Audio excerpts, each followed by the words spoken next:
Yo, I love this scene. Like when she went viral, right? Sorry, when this scene went viral, and then when I went out, like for the scene was already wild in and of itself, but then when you look at the full scene, it's even wilder than I expected. This is perfect, man. I'm so happy that like now, because I remember growing up watching the African films. I'm talking about we had like the bootlegged DVD African films. Now is like now they use these films for these Ghanaian films, the Nigerian films. They use these now for memes, for free memes basically. There's this dude. I forgot what that actor's name is. He's a grown man, but he's in a kid's body. I forgot what his name is, but he literally made in terms of the memes that people made off this man. He made so much meme material. I forgot what his name. Let me search up the guy's name. I'm trying to search this guy's name. I remember it. I remember it. This guy right here, man. Do you know how much I forgot which like when he started going viral because people made so many memes of this man. He really should be asking for royalties off the memes people made off this man. What? Man. That's this Nigerian actor right here, man. This dude right here. Do you know how many memes people made off this dude, man? They made so many memes off this guy.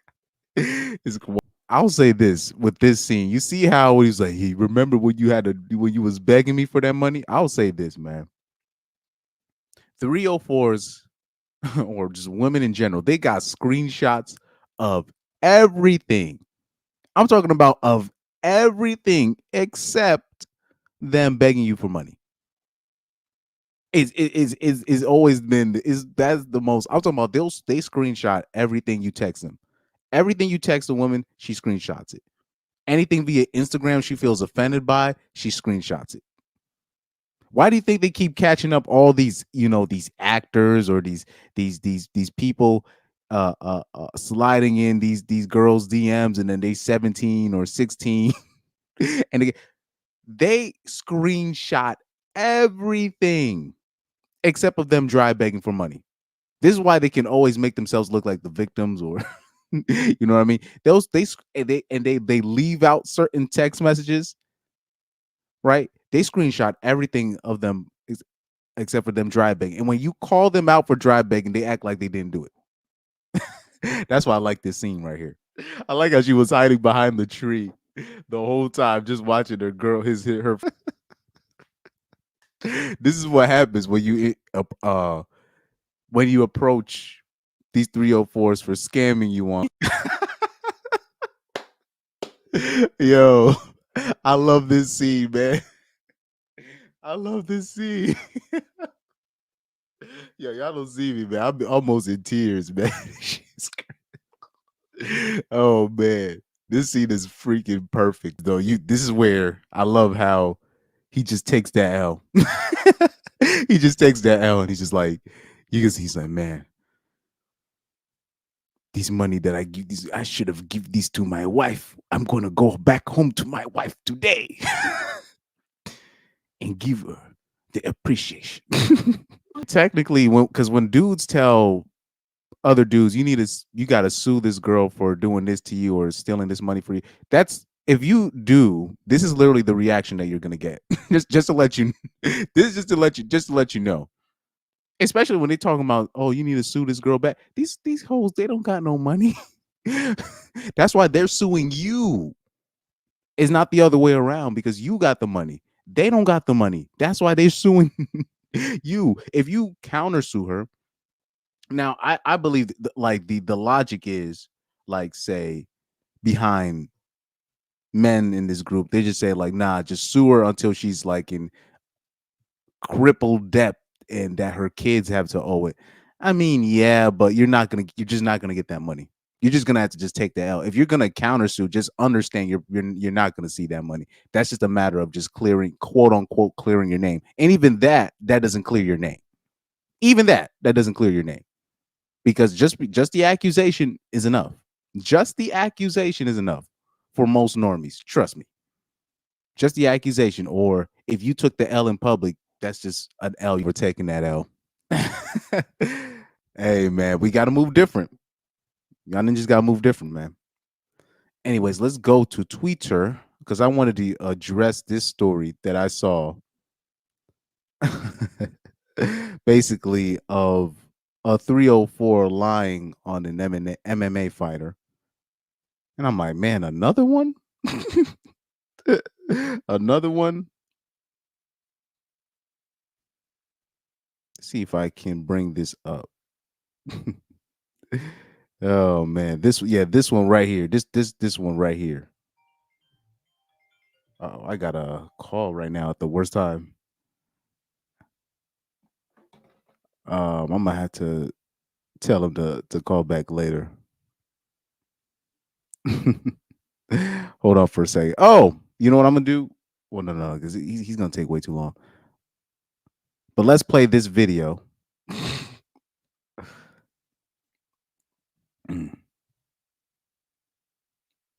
Let's play this video real quick. That I was with him. Let me see if I can. So right here. So a TikToker is accusing UFC champion Alex Pereira of the R word. She hasn't posted any solid evidence, but shares her alleged account across multiple TikTok posts. So right here. He said, "Prove what kind of allegation is this? Get your ish together." And I got like the full 8-minute video too as well. I could show you guys that. Time that I was with him was to ask me to help him put it in. I tried to put it in, but I was nervous, so I couldn't. So he did it, and he put it in my ass, and then he assaulted me. Wait a minute. Okay, that ruins the case. This was not. Oh my god. This was. Oh my goodness, man. You know what? I'm gonna just let this play. This is fake. But let me play this from the beginning again. This is fake. But let me just let this play real quick. Time that I was with him was to ask me to help him put it in. I tried to put it in, but I was nervous, so I couldn't. So he did it, and he put it in my ass, and then he assaulted me. Afterwards, he got up, he took a shower. I laid in bed, just kind of like disassociated, not even really like realizing what had just happened. I'm scared as fuck, and I don't know if I can use the shower, and I'm scared to ask him. So I just go to the bathroom and I sit on the toilet for a few minutes while I literally bleed. I come back to bed after going to the bathroom. He kisses me on the forehead and he spoons me to sleep. His translator and my friend came in the next morning, woke us up. I get dressed. They get us an Uber. We go back to our hotel, pack up our stuff. And that's it. That's what happened. I don't really know what else to say, and I don't really like expect everybody to believe me. I knew that nobody was gonna believe me just based off of that TikTok that I posted. I guess I just wasn't expecting as many threatening comments. Well, yes, because that's not that's not SA, dog. That's just the hookup that you regretted. A hookup you regretted is not that. But what people need to understand, the reason why you had Steve Crowder and these guys, right? They had the thing when he was talking about grape culture, the R word culture is a myth. The reason why he had that, because if you looked at these definitions when they were talking about that 1 in 4 stat, right, which was completely fake as hell. I've already debunked that. But when you look at even in that Sample size. That sample size. They were asking what they were saying the things that count as SA, and they and in those things that they counted as SA, they counted if it's a hookup gone wrong and if she removes consent after the fact, it counts as SA. And we're just like, what? How does that how does that work? If you it's a hookup, you regretted it. Now it's regret is not the R word, guys. So this is why you got the comments you got. You can't be saying things like that when that's not what happened. This is a serious accusation. Cause like I'm telling you, in the future, this is crazy, man. But like people say, man, she gotta go to oh man, this is crazy, man. Oh man.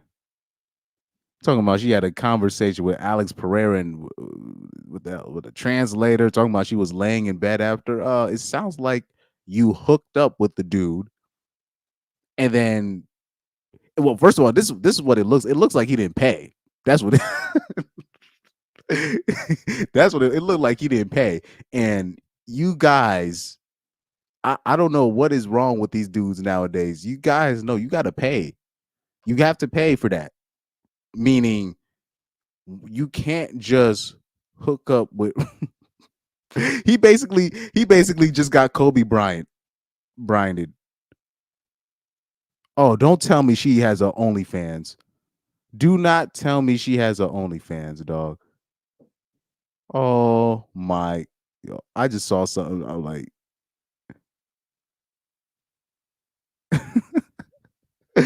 because when you want to try certain stuff with them, like Kobe did in this situation, you gotta pay for that. That's extra.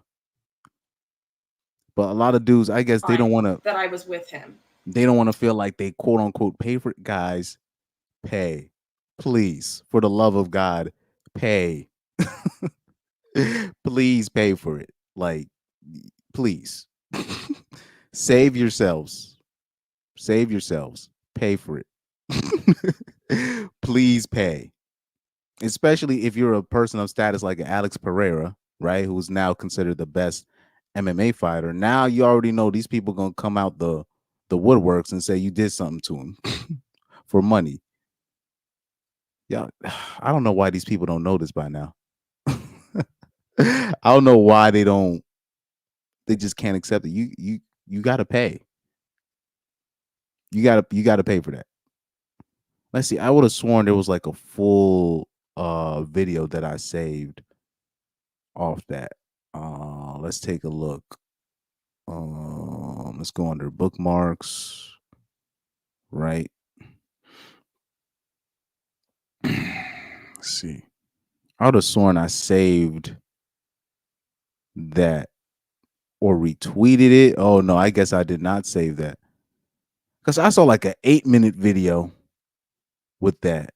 Uh but don't tell me this broad does OnlyFans. Yeah, he basically did the Kobe Bryant. He basically did a Kobe Bryant. And he tried to do something with her that she regretted, basically. Let me hear the video again. Let me hear the video one more That I time. was with him was to ask me to help him put it in. I tried to put it in, but I was nervous, so I couldn't.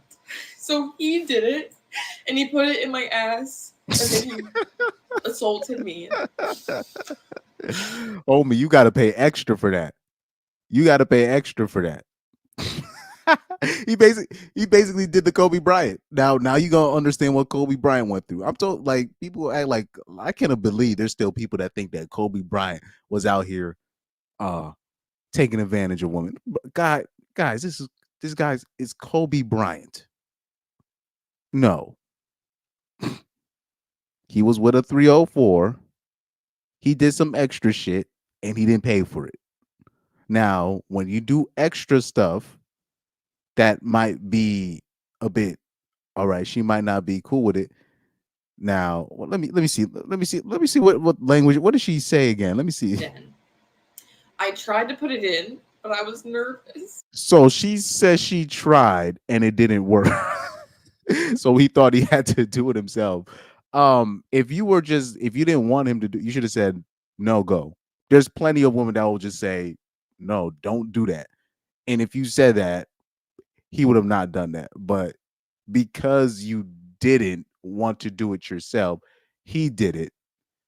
Now you're crying because you feel like crap afterwards, and now you're trying to say that.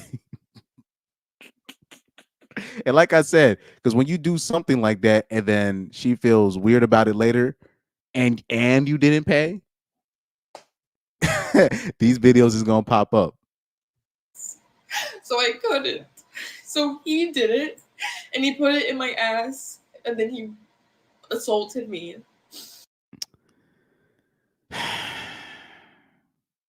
That's not assault, miss. That's not assault, miss. And it is the picture of them together.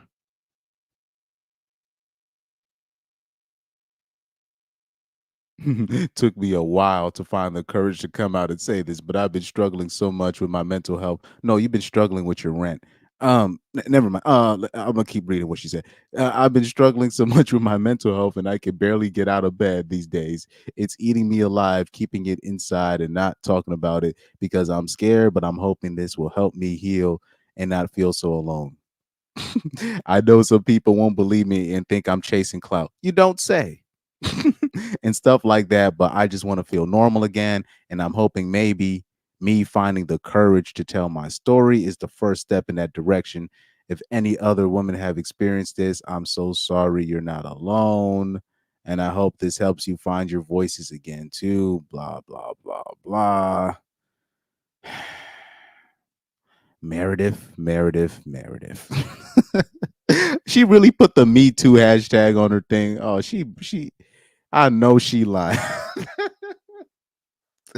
I know you effing lying. Like them Puerto Ricans in New York be saying. Oh man.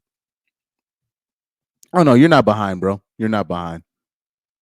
Because this story is just I just had to cover this story first because it's the most ridiculous. This might be one of the most ridiculous quote unquote Me Too stories I've seen in a while. But basically, what happened to her is basically what Alex Pereira did was basically what Kobe Bryant did. Literally the same thing. I'll replay the video for you. Let me replay the video for you, man. It's basically the same thing that Kobe did. Time that I was with him. Even though she's gonna act like, oh, I didn't really want to do this and all this stuff. Time that I was with him was to ask me to help him put it in. I tried to put it in, but I was nervous. So I couldn't. So he did it, and he put it in my ass, and then he assaulted me. Afterwards, he got up, he took a shower. I laid in bed, just kind of like disassociated, not even really like realizing what had just happened. I'm scared as fuck, and I don't know if I can use the shower, and I'm scared to ask him. So I just go to the bathroom and I sit on the toilet for a few minutes while I literally bleed. I come back to bed after going to the bathroom. He kisses me on the forehead and he spoons me to sleep. His translator and my friend came in the next morning, woke us up. I get dressed. They get us an Uber. We go back to our hotel, pack up our stuff, and that's it. That's what happened. I I don't really know what else to say, and I don't really like expect everybody to believe me. I knew that nobody was gonna believe me just based off of that TikTok that I posted. I guess I just wasn't expecting as many threatening comments. Because these are serious allegations, and what you described is not our word. That's just a hookup that you regretted. Now, If you didn't want to do butt play, you could have literally told him no. But what it also what this is another thing that unfortunately women put men in no win situations with this. When it comes to bedroom activity, right? Women want men to take charge in that area. If you're constantly asking her, "Can I do this? Can I do this? Can I put this here? Can I do?" Women will tell you, "I hate it when men do that." They'll say that it's a massive turnoff. So it put men in no lose situation. So I've seen posts where women will be like, "Oh, uh, I told my man I wanted him to choke me, and he was like, "No, if I feel like I might hurt you if I do that." And she said that she wanted just leave it. And rightfully so, the woman in the comment section actually attacked her and be like, "Look, you're putting him in a lose-lose situation because now he does it, whatever, and then you regret it, and now you're gonna say he did something to you afterwards. You're putting him in a lose-lose. You're putting him in a lose-lose situation. Now, in this case, you could have literally just told him no butt play. Instead, you thought you were cool. You were cool with it. You literally said, "I tried to put it in first. I got nervous and I didn't want to do it no more." Well, instead of just saying, "I don't want to do this," you just like, "I don't know if I can if I can do this." So he just thought, "Oh, I might as well do it." That's how a man's mind thinks, and he's just thinking he's just taking charge of the situation. You should have been like, "No, no, we're not even entertaining that idea." And men will be like, "Okay, fine." Trust me, because we're not trying to get no allegation charges over this nonsense. But unfortunately, women leave these things ambiguously, and because she felt bad afterwards about the situation, or because she physically was hurting after the situation, now she wants to talk about this was assault. This was SA. Conveniently, now that he's known as the best MMA fighter in the world, now you want to bring this story of a mishap with your with your hole, with your butthole. Trying to Kobe Bryant. That's literally the same thing that Kobe Bryant got in trouble for. Literally. Now, it's clear to me that he didn't pay. What men gotta also understand is these things you gotta pay for that. So clearly, after all of this done, he clearly didn't pay the woman. He clearly didn't pay. That's what I took from the situation. The same thing I took from the Kobe Bryant situation. You know. But yeah. These 304s, they're taking this Me Too thing too far. They're taking this thing way too far. Um, he said, if I had a penny for every response like that I've seen, I'd be a millionaire. Facts. Yeah, like we talking about the MMA fighter. I was like, oh my lord. First of all, I was like, she needs to stop it, man. She's got to stop it, man. So Reaper's talking about, oh, we talking about the fake. Yes, we are. We're talking about Kehlani. Yeah, Kehlani's the main topic of discussion, and we're gonna get into her.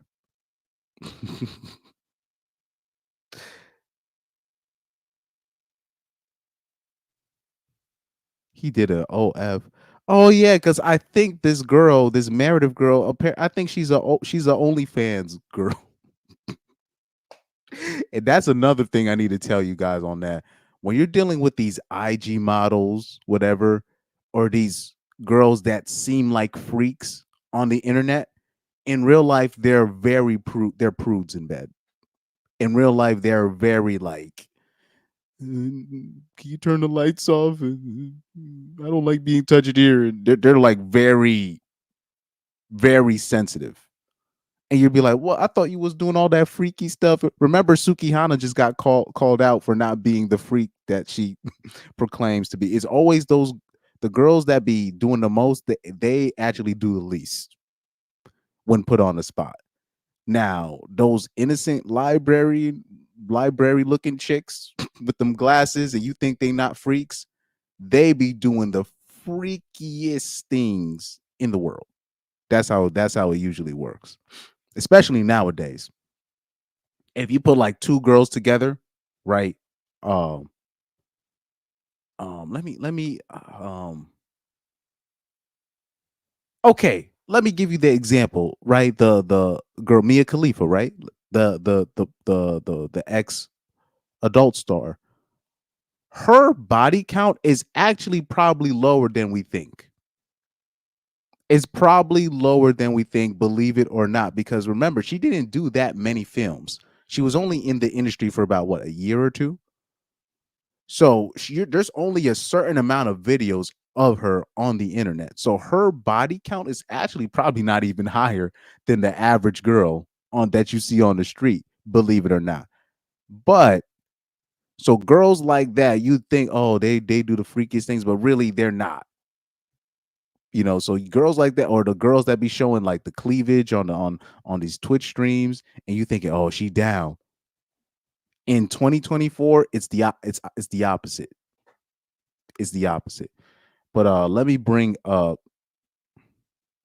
because I don't want to bring up her page per se, or let me see the comment section if I can bring it up. Yeah, what's his name? Jake Shields. Right here. This is the summary of it. This girl claims she was R-worded by Alex Pereira. She admits that he asked if he could stick it in. She then consented and helped him. He was a gentleman and stayed over and cuddled, and now she's saying she was R-word. These people damage real R-word victims. This is why, like, the real R-word victims, they don't even, the real victims, they don't even come out anymore because of broads like this. Let's keep it like they already had, like, real victims of this already had trouble before the Me Too movement. They already had trouble coming out and trying to do these things.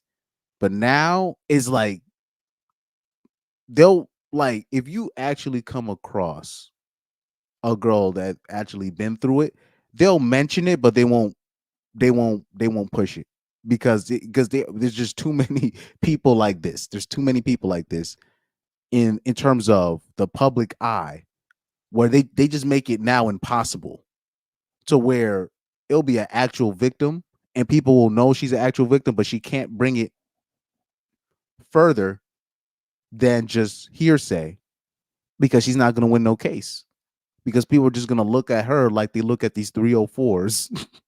So you got OnlyFans models. You got OnlyFans models accusing their clients of SA. Like, this is a joke. This is a joke. So this is the era. This is the era that we're in now. This is the era that we're in. Let me see. Reaper said these women think that they are asexual because they simply lie on their backs. Yeah, literally. Because most women, they do the least in bed. They literally just lie there most of the time. They just lie there. In most cases, like, and plus, most women don't necessarily have sex for pleasure. Most times, I'll say half the time they're not even having sex for pleasure. They're having sex to get something out of somebody, or to gain something themselves, or to gain something for somebody else. There's like men, they just have sex for pleasure, just most times, purely for the most time. Any excuse that they can to get that off. But women have sex so much that there's different agendas behind when they have sex, right? Let me see. Young Oak says, every time I hear her say, I try to put it in, but I couldn't, so he did it for me. I just roll in laughter. Alex did nothing wrong, even kissed her on the forehead at the end. Should have paid. Yeah. It really, because this is basically what happened to Kobe Bryant. This is literally what happened to Kobe Bryant, except I think Kobe Bryant was probably more of an asshole about it. I think I have a feeling that Kobe was more of an asshole about it and was just like, man, fuck you. And then Kobe didn't pay. So that was the kicker at the end. But it seems like here he did everything right and he still paid for it. And I think because in both situations, the common denominator is that they didn't pay. So I'm going to assume that he didn't pay for this situation. Young Doka also says, yeah, now that he is pound for pound the best in the world, she comes out to share her story for healing. Oh man, this is crazy, man. This is crazy, man. Young Doka also said, I bet this redhead has a TikTok to that song about somebody trying to match her freak. Oh yeah, they'll they'll make videos like that, and then you will actually get a hold of one of those girls, and they're prudes.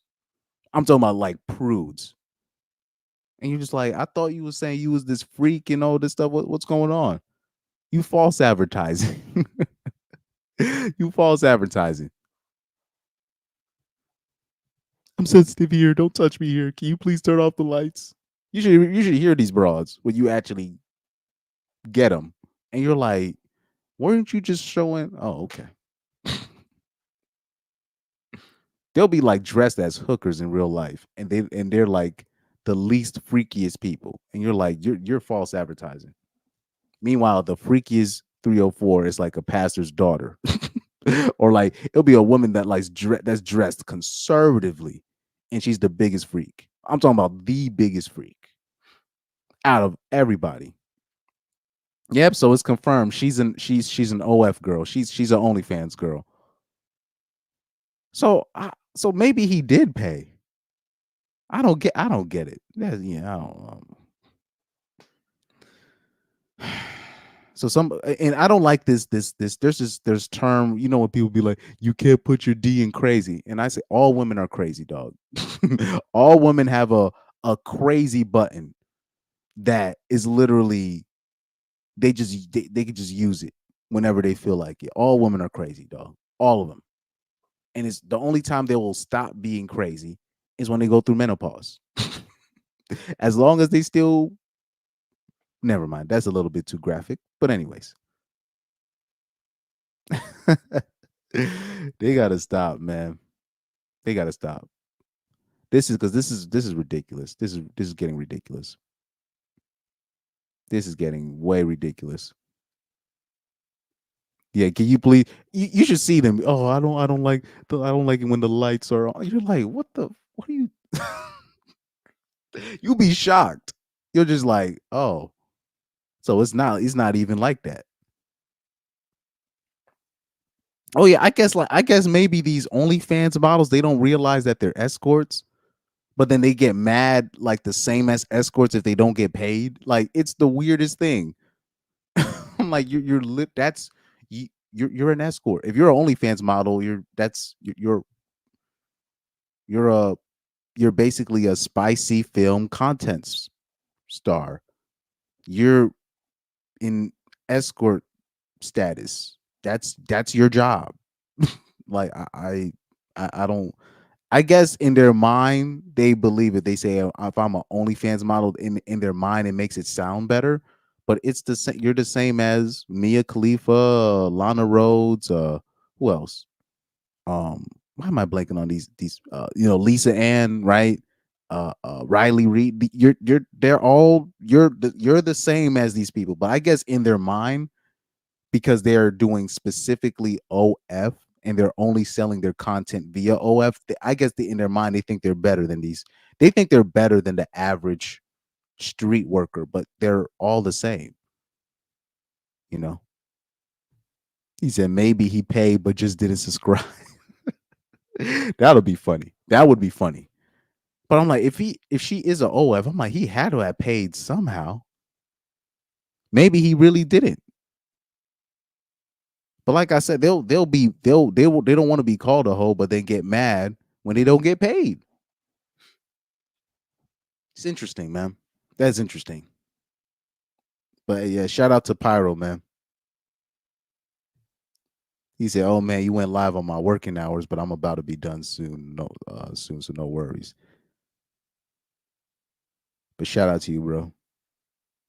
But anyways, man, let's see how many people I got. I think I got six. Was it 6 or 7 people in the chat? So I might let me see if I can start this. I might start the story, but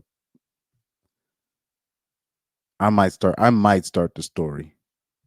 But yeah, these fake allegations. This is wild, man. this is just wild. These fake allegations. Oh, but man, I hope you guys liked that video I did when I went in on this girl, that girl that was talking to uh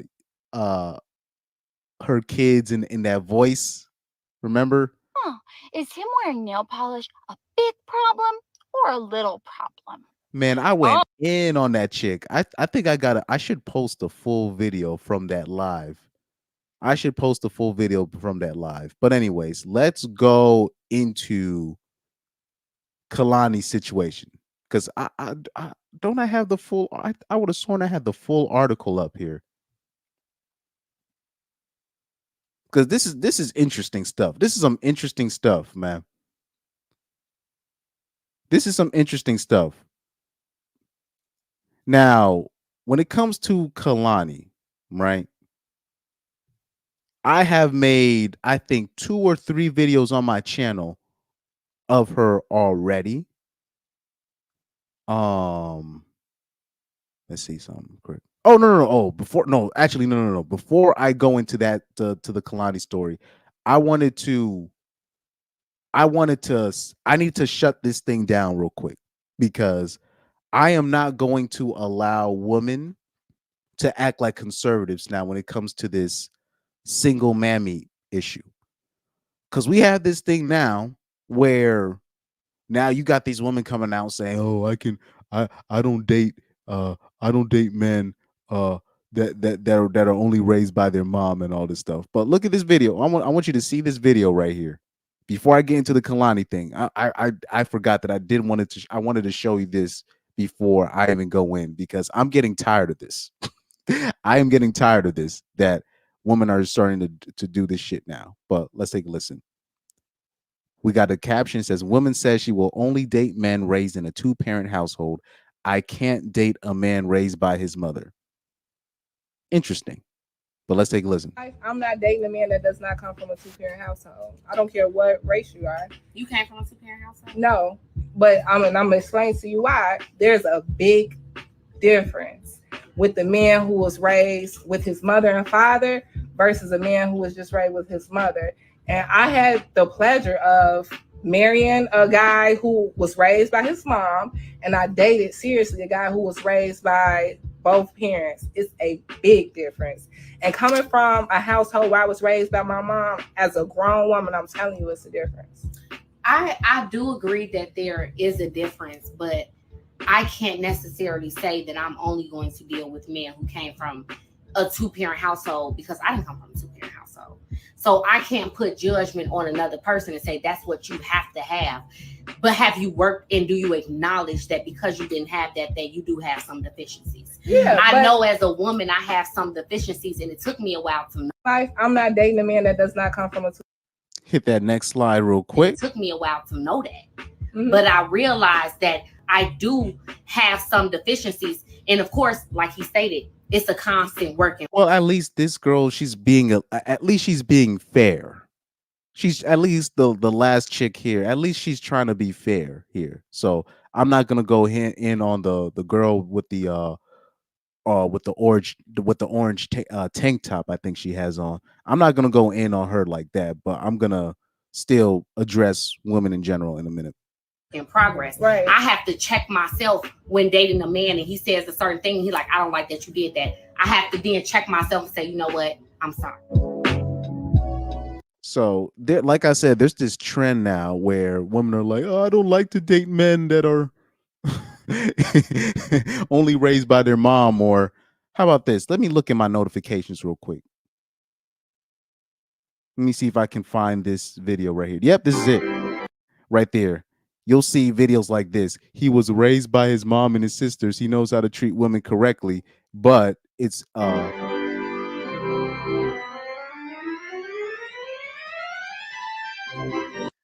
basically she's saying that men that that were raised by primarily his mother and has sisters, they are the worst men to date. Basically, that's what she's trying to say.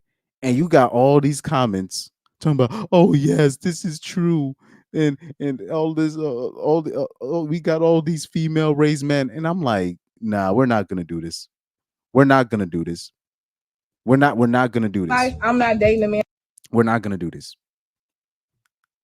because I like to check people when they're not being logically consistent.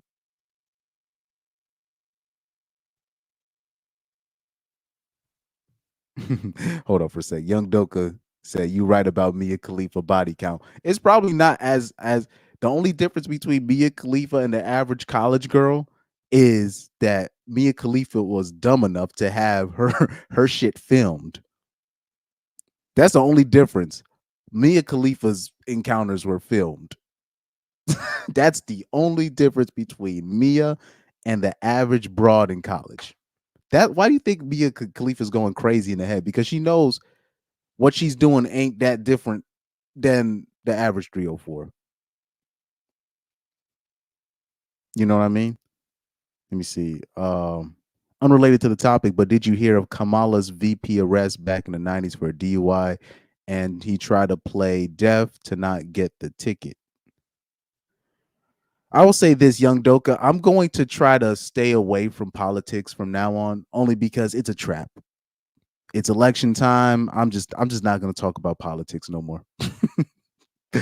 There's no point.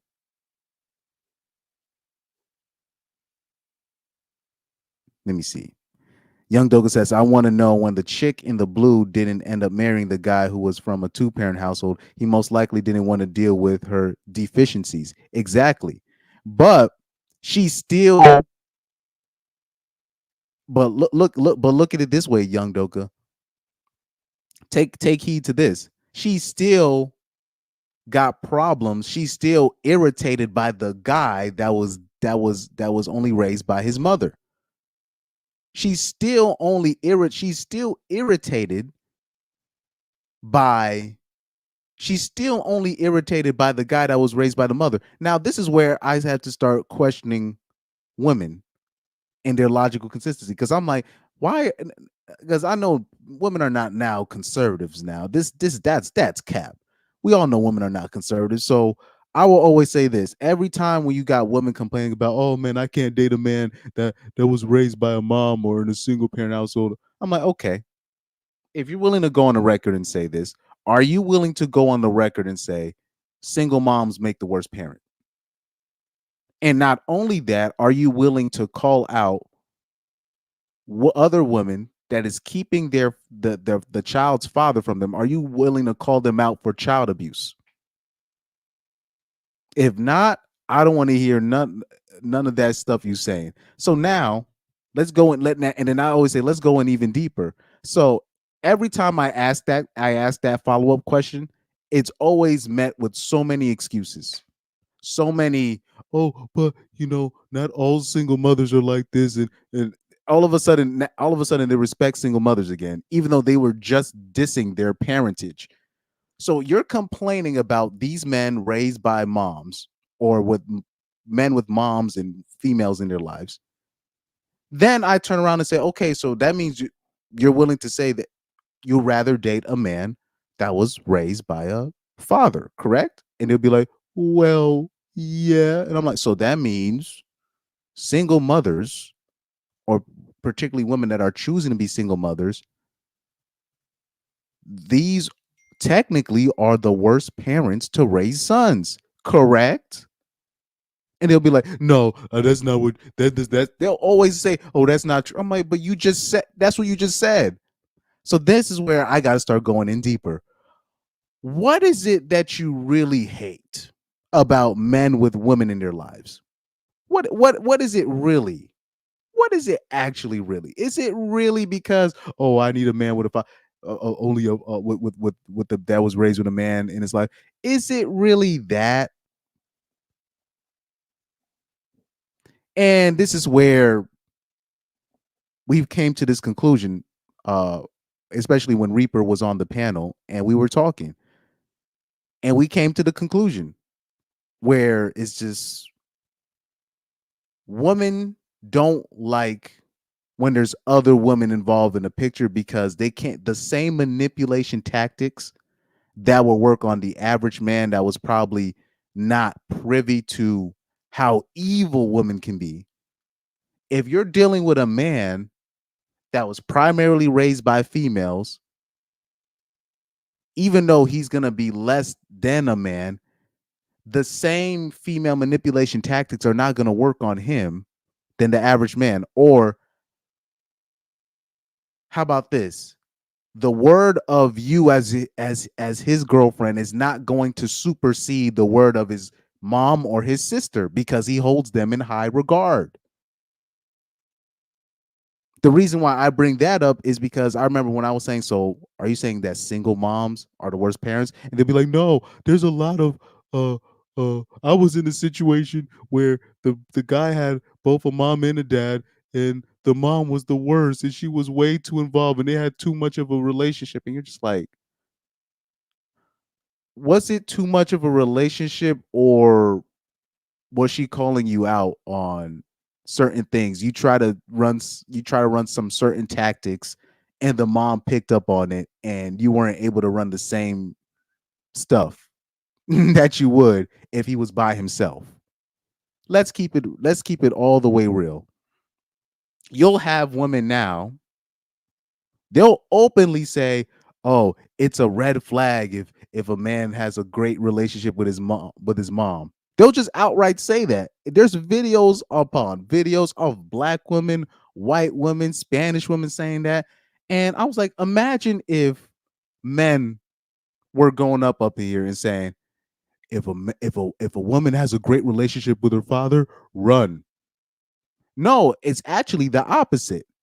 Men will actually say, "Oh yeah, if she doesn't have a good relationship with her father, or if her dad's not in her life, then there's nothing good that can come from that." And that actually makes it harder on us, dating wise, dating or mating wise, if we're dealing with a girl that has the father in her life, because we actually can't do the same manipulation tricks that we could, and we'll go out and say, "No, a woman needs a father in her life." So we're going against ourselves by saying that. So now it comes into question, okay, so why is it that women say, "Oh, I can't date a guy that has a good relationship with his mom"? Why is it really? It's because the person that's grew up with females in their life, like say like the most toxic of that guy, he's going to argue like a female. He's going to reason and logic like a female. So basically, I remember somebody was in the comment section and they're saying, "Oh yeah, because he acts just like his mom and he argues like his sister." I'm like, "So he acts like a woman." I was like, "So you hate him because he acts like a woman?" He was like, "Don't you see?" I'm like, "Don't you see the irony? Don't you see the irony?" But they won't outright and say it, because I'll say, "Okay, well, you are you willing to say that women make the worst of friends? They make the worst leaders of men? Are you willing to go out and say that?" They won't say that. They won't go out and say that. They just don't want no man that they cannot manipulate. It's that obvious. And anybody that comes in to the frame that interferes with the manipulation, it's a red flag. Because women don't now, they're starting to realize they actually had it good if they can have a dude that was raised with both parents. They or particularly when they have a when they're going out with a guy that was raised with a father, because a guy that's usually raised by a father, or where he holds his dad in higher regard, he tends to be more of a provider, so to speak. he tends to be a person that shares the wealth with everybody. Tends to, right? But women didn't understand how good they had it when you have a guy like that. So all these times you're separating the father from the family, separating the father from the family for about what 3 to 4 generations now, right? Of you doing that. And now they're seeing the results and they're just like, I don't like the men we created.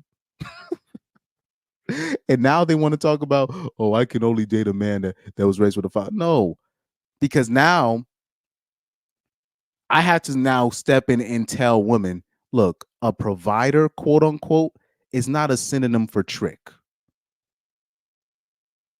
You're going to use that man. You're looking for somebody to use.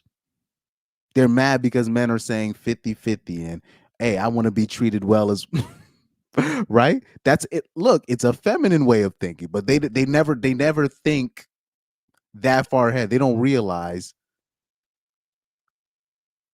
you're creating more you're creating more women type dudes.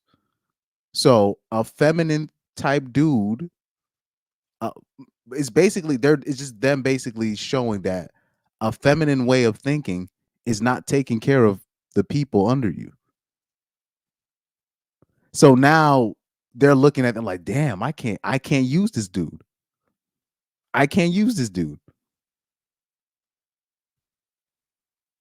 So that's really what it is. Now this whole thing now where now, oh, I can only date a man with nah, stop it. They're still looking for tricks. They're still looking for tricks, man. It's crazy.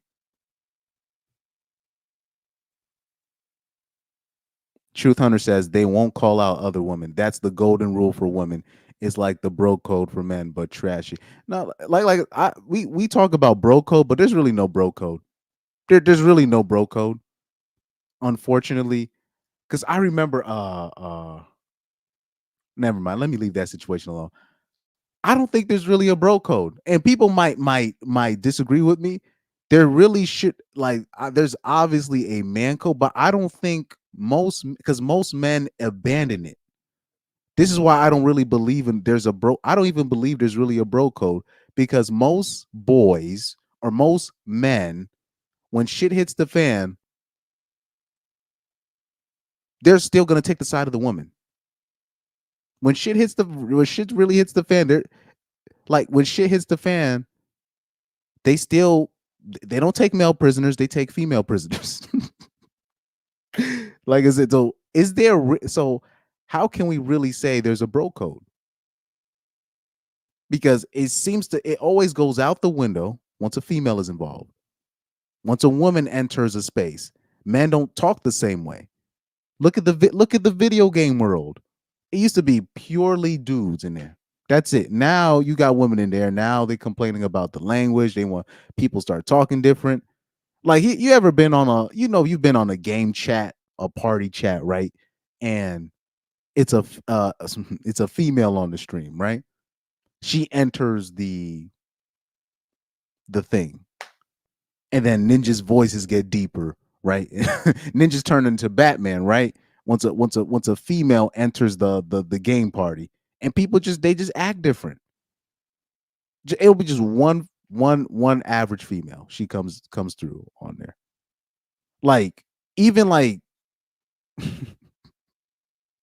or just in general.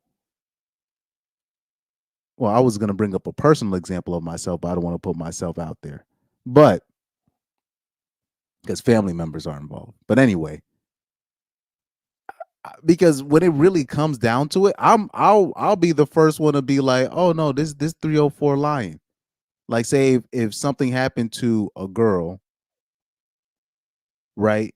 I'll be the only one to ask the tough questions before we go into action. But most people are willing to already go out their way. Like this whole thing where you're just supposed to protect women no matter what. I'll be the first one to be like, no, you protect the people that have proven themselves to be people worth protecting. That goes for man and woman. But when it comes to girls, or they'd be like, oh, no, my sister, no matter what, my cousin, no matter what. I don't operate like that. I don't operate like that. And men will be mad at me for saying that. I remember having to tell a young man who I was working with, I'm like, you can't just be protecting any woman out there. You need to do your you need to do your due diligence before you take action, or you're gonna get yourself shot over nothing. And you're gonna still have that same girl talking about black men don't protect black women after you got yourself shot over this 304.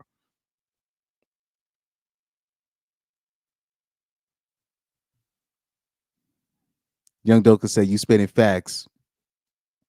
You can." Oh, hold up. Before I read that, Truth Hunter said, "Unless a woman fights the agenda, most women are not trying to fight the agenda." And do not believe none of these women that have these YouTube accounts or Instagram accounts that are quote unquote on our side.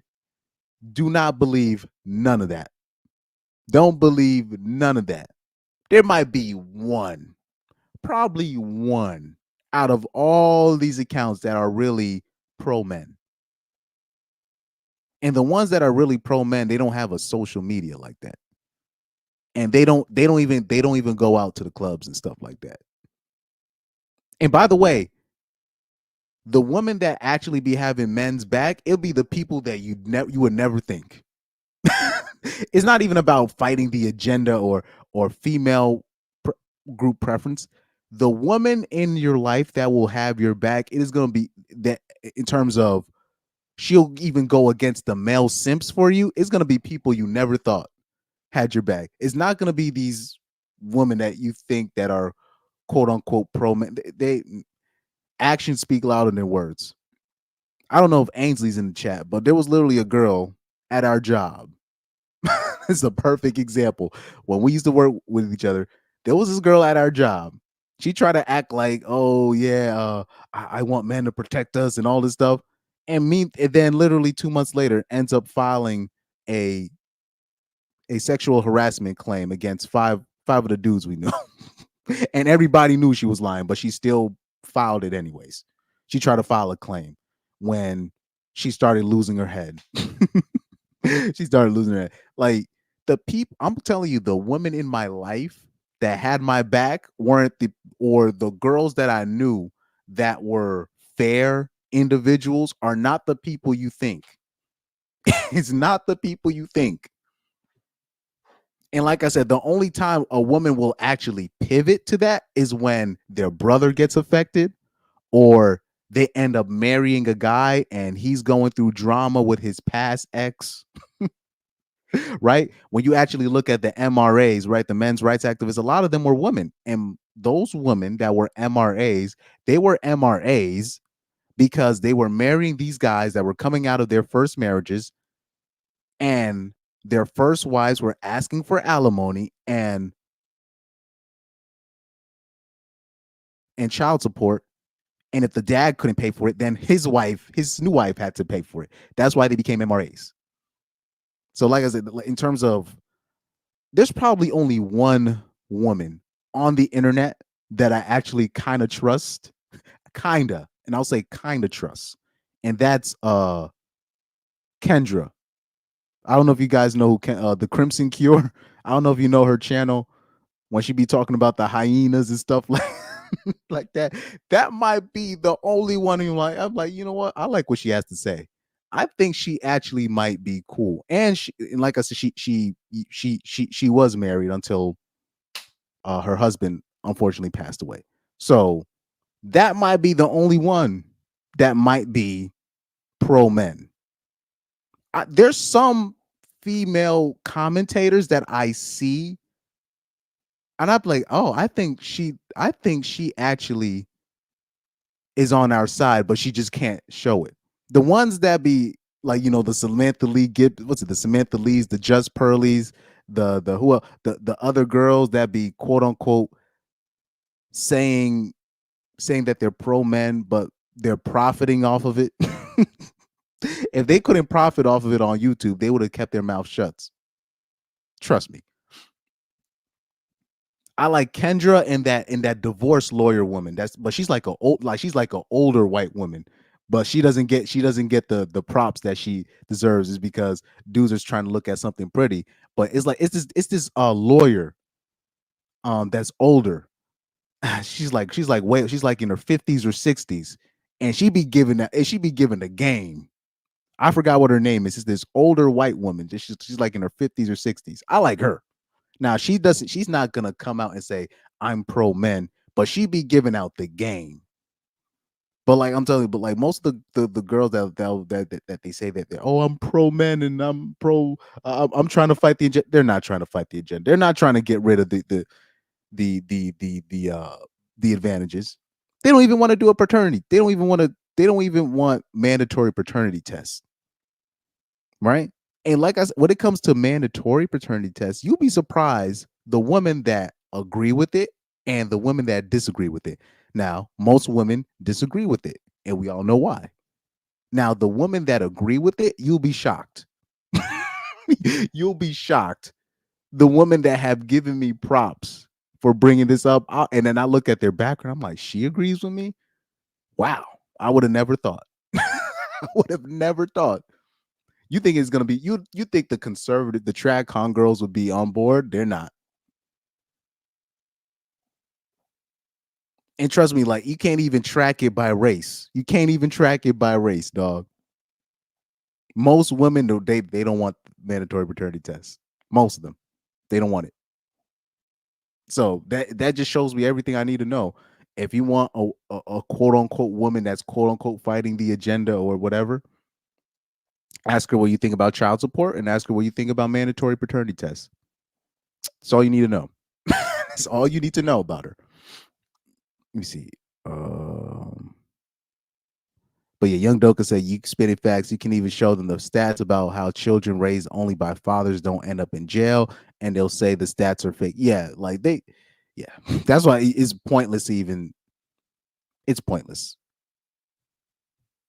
Yeah, they're still looking for tricks. They're looking for tricks. That's why they're saying, because they're now realizing, oh yeah, if a guy that's raised primarily by his father, like I remember I gave women a cheat code and they were still trying to argue with me back in the day. I was like, well, they'll be like, what is a green flag in a guy? And I say a guy that really respects his father, and that I'm talking about where his father is his hero. So that's that was a cheat code I said. And they weren't trying to hear that. They were trying to hear that. They'd be like, what about his parents? What about his mother? And I'm like, I just gave you the cheat code to life. I literally gave you the cheat code. Do you know dudes like that? Those, them old school dudes that they be divorced to their wife and they'll still pay. I'm talking about they'll still pay for their kids when they're in their 30s. I'm like, I just gave you the cheat code. But like they just don't, anything that doesn't praise them, they're just like, no, it can't be that. I remember I gave these hoes a cheat code. I said the greenest flag in a guy is a guy that holds his father in like the highest regard, because a guy like that he's going to be the hero that he saw his father was. He's going to want to be like his dad. And his dad was most likely a guy that was taking care of everybody. You're just like, I gave them the cheat code. They didn't want to hear it. It's literally the cheat code. But in their mind, they're thinking, no, a man that respects women only and women and his mom only. That's I'm like, all right, good luck with that. Good luck with that. But like I gave them the cheat code. They don't want to hear it. They don't even want to hear it. I'm like, that's literally the greenest of flags. You want to talk about a high possibility of success? Like you want the highest possibilities is a guy that holds his father in the highest regard. I'm talking about like to the highest, those old school dudes that hold these dudes not only like I'm telling, like they sacrifice. They like really sacrifice. Don't you want to do that got your back no matter what? All right. It is what it is. It is what it is. Let me see. Truth Hunter said, yo, there's chameleons, but other women still attack them. Makes me LOL. Well, like I said, if they can't profit off of it, they wouldn't be doing it. That's my opinion. If they couldn't like make YouTube videos and monetize off it and do Instagram, they would not be talking about this. But you can literally ask. I don't know if Ainsley's in the chat. You could ask Ainsley. I was literally talking the same way in 2017, 2018 in public where I could lose my job. Like I was talking about this stuff at my job, which was stupid of me. But that's how much I believe in this stuff. That's how much I believe in this stuff.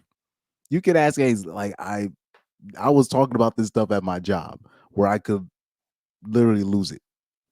So this is what I really believe in this stuff. I really believe in putting men on info, putting men on game, and not only that, learning from other men that had different experiences. Because a lot of the times that just ends up connecting the dots. That ends up connecting the dots. So anyway, let's go into Kehlani. I've done enough. But I really wanted to speak on that end because it's crazy now they're complaining about the men that they created. It's wild to me. But let's talk on Kehlani. Let's talk on Kehlani real quick. I don't know if I want to read this specific article. I wanted to read the article off the Shade Room because the Shade Room had the perfect article. They had it. They had the right here exactly. This is it. I found it. So this is the Shade Room article. Because what I love about this article by the Shade Room, they put the bio of Javaughn Young-White. So they put everything you need to know about this guy. And you're going to be shocked on some details. And you can spoil it. You can spoil it in the chat if you want. The biggest detail about Javaughn Young-White that is interesting. Now, by the way, on my channel, I've talked about Kehlani being the standard red flag when it comes to dating women. The reason why I point her out. So you've seen me. I've done 2 videos of her. 2 years ago, I did this video and I literally said Kehlani is trash. I did that video 2 years ago, and then I did Kehlani is a standard red flag. I did that video 6 months ago. Now, particularly when you're dealing with these bisexual women like, Kehlani, these so-called lesbianist women like that, what they do, and I've said this ad nauseum, women like Kehlani, they're the Hannah Baker types, meaning they rather deal with women most times, but when they start dealing with men, it's either being a side piece to Giga Chad, or if they do want to start a relationship or quote unquote start something serious, is going to be with a borderline gay ninja. The Hannah Baker types. They're not going to look for nothing in the middle. They're not looking for nothing normal.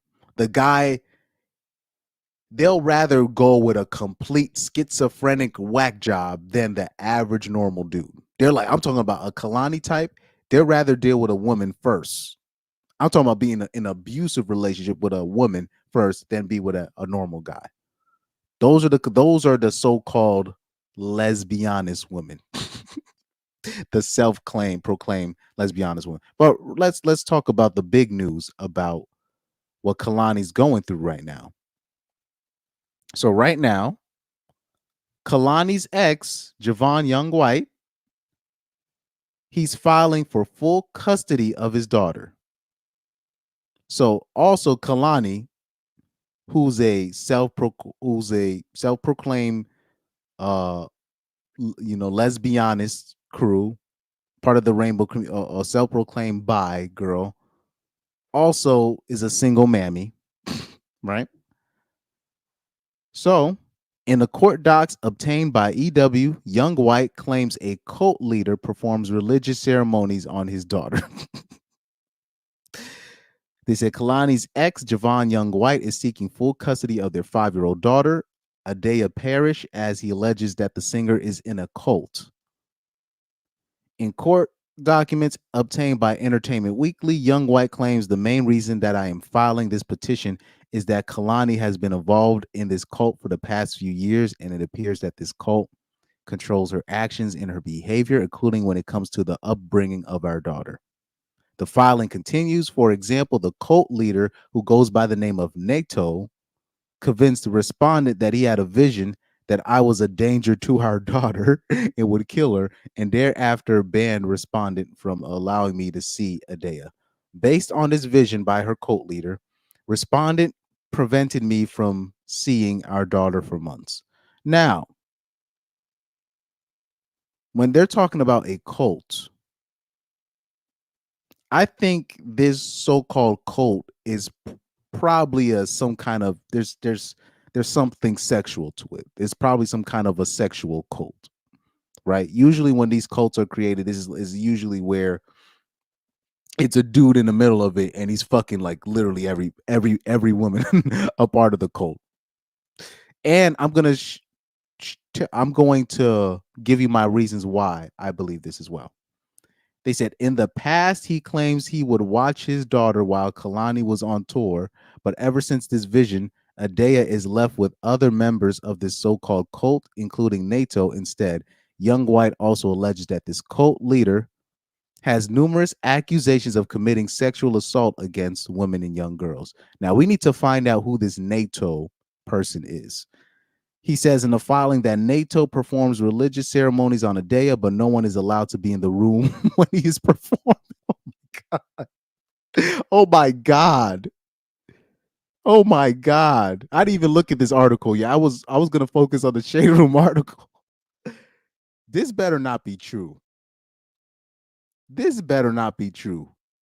But I think there might be something to this. I'm gonna tell you, I'm gonna explain why later, but this is wild. If this is true, this is wild. People still fall for that stuff. No one is allowed to be in the room when he's performing these ceremonies, and we wonder why these young girls out here, they want to start OnlyFans at 14, 30. She's already destroyed. Whoever Adea is, she's already destroyed. That's crazy. She's already destroyed. He said, according to Young-White, a separate female member of the group is also allowed to take baths with the girl while being under the influence of psychedelic drugs.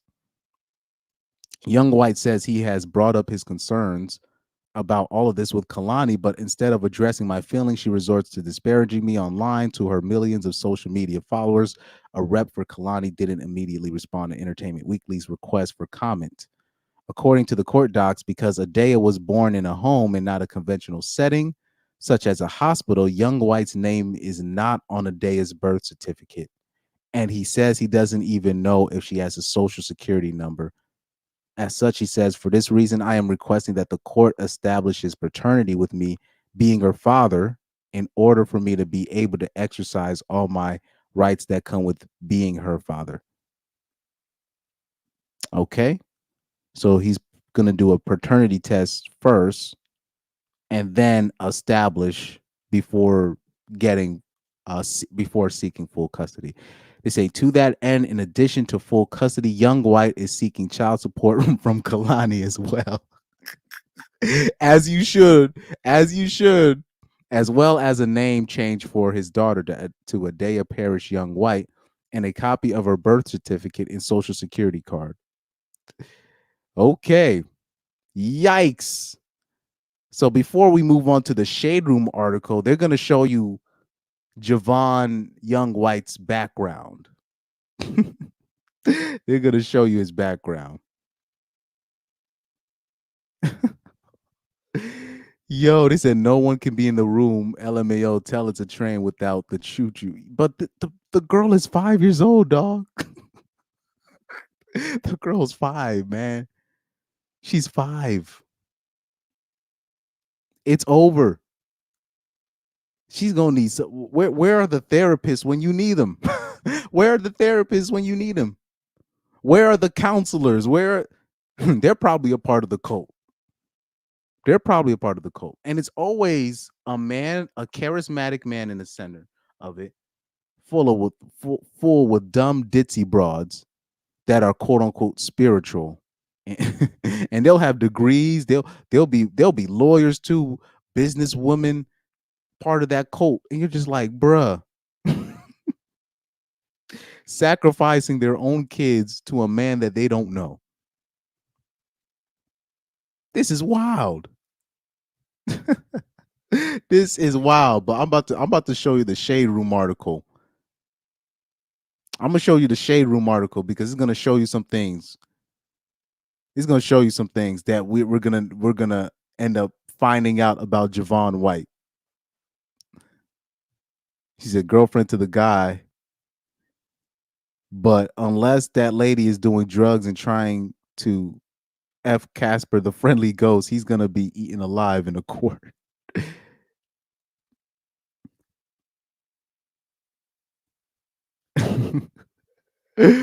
Look, man. I'm gonna show you something though. He said, "Where the therapist? Where they at? No therapist." I'm like, "What therapist? What do you think about this story?" Nobody allowed in the room except for me. What's going on? I'm like, people still falling for this in 2024. That's wild. That's wild. And by the way, it doesn't matter how young the women are in terms of the cults. There'll be 40-year-old women involved in these cults, and they'll still fall for it. Anyway, let's go into the information about what we know about the father of Kehlani's daughter, Javaughn Young-White.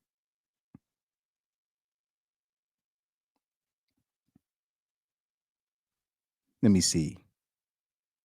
In the court docs, Javaughn alleges the famous mom is mixed up with a cult, and I already read the details of what the cult is. So let's get into the background of this.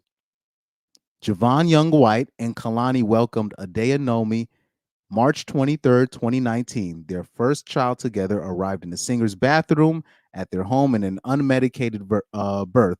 It was a natural birth that they had at the home together. Right?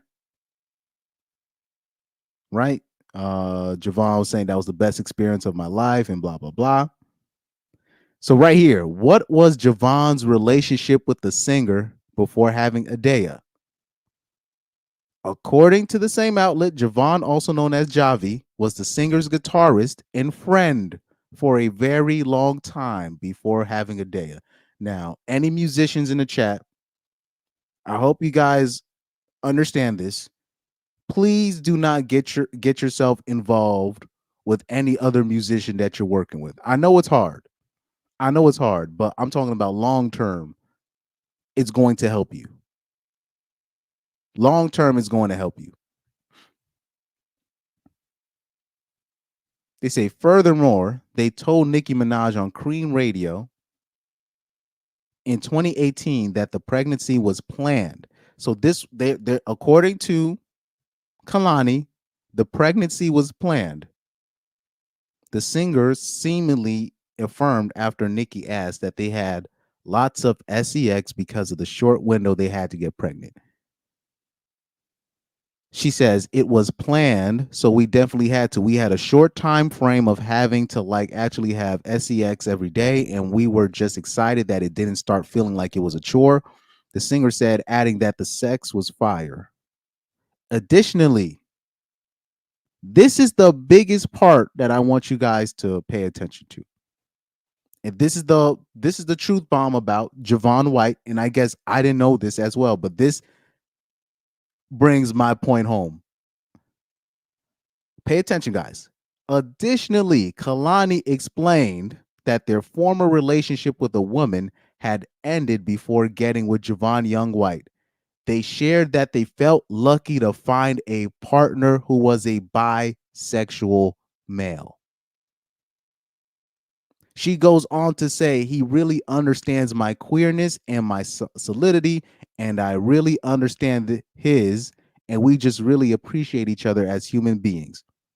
So, long story short, she planned a pregnancy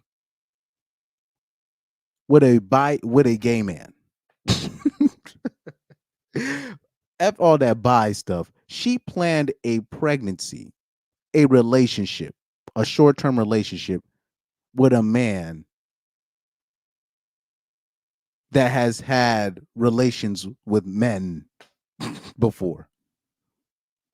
This is the problem when you're dealing with these so-called dyke 304s. They will think stuff like this is a good idea.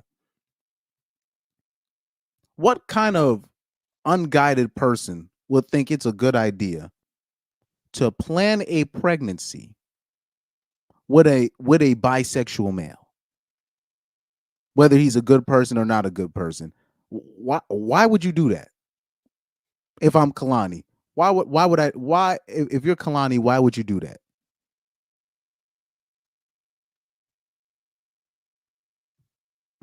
Young Doka said, "Father looks like he took it up the Duke chute to enter into the industry," and he said, "So I was right." Yep, exactly. So this man is a quote unquote bisexual, but we already know what that means. He's had relations with men. So now this is where I'm gonna start putting two and two together, because what a lot of this is where this is a bonus thing that I'm about to add real quick. You ever notice why like women will be so paranoid about?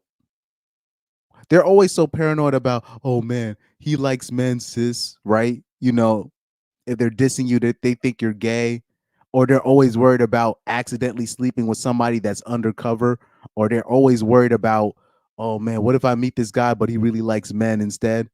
The reason why they're so paranoid about this is because women like this, they hang around gay men all the time. They party together, they do drugs together. They're if you see if you see women partying with their gay friends, you think they're like you think they're the best friends in the world. You think they're the closest friends in the world. They do everything together. And not only do they, you know, they go shopping together, they let them do their hair, their makeup, and not only that, they sleep with these people. They will sleep with like openly bisexual men. They'll sleep with their gay male friends. They'll do these things. This is why they're so paranoid, because they know they be sleeping with these freaks. And this is why their view on men is so tainted, because they keep hanging around with these queer ass people. And then we got to deal with this shit. Remember the woman I was talking about that I turned down? My cousin was trying to get my cousin was like, "Hey, you want her? She's asking for you. I don't mind. Do you want her? I know I had her, but I don't mind." And I was like, "Nah." And it's not because my cousin had her. It's because she was open about, oh, I because I had asked her before. I'm like, "So you've slept with men that have slept with other men?" She's like, "Oh yeah, I don't care. I've done this before." And I'm like, "This girl is wow. I ain't sleeping with her." This girl is a petri dish. If she's open, I'm talking about she openly sleeps with gay men and bisexual men. I want no parts of that. I want zero parts of that. Now, all I did was turn her down. I thought we could still be friends, or just casually say hi and bye. Apparently, she was mad at me, and I remember I told this story to you guys, and I was like, I'm talking about she did not talk to me for like a year until she needed to find my cousin again. I'm talking about before that, we were talking, making jokes, keying, ha ha ha. Once she found out that I turned her down, she was upset. She was upset, and she thought it was she thought it was personal, and I was just like, I just hope she understands it's not nothing. I can't sleep with a girl like that, even if I'm down bad. I can't take that risk with you. But do you know how many girls there are like that? They will sleep with bisexual men. They will sleep with their gay male friends and then be paranoid for the rest of their life that, oh man, what if I meet this guy and he really it's because they be hanging out with these people at clubs. That's all they hang around with, freaks.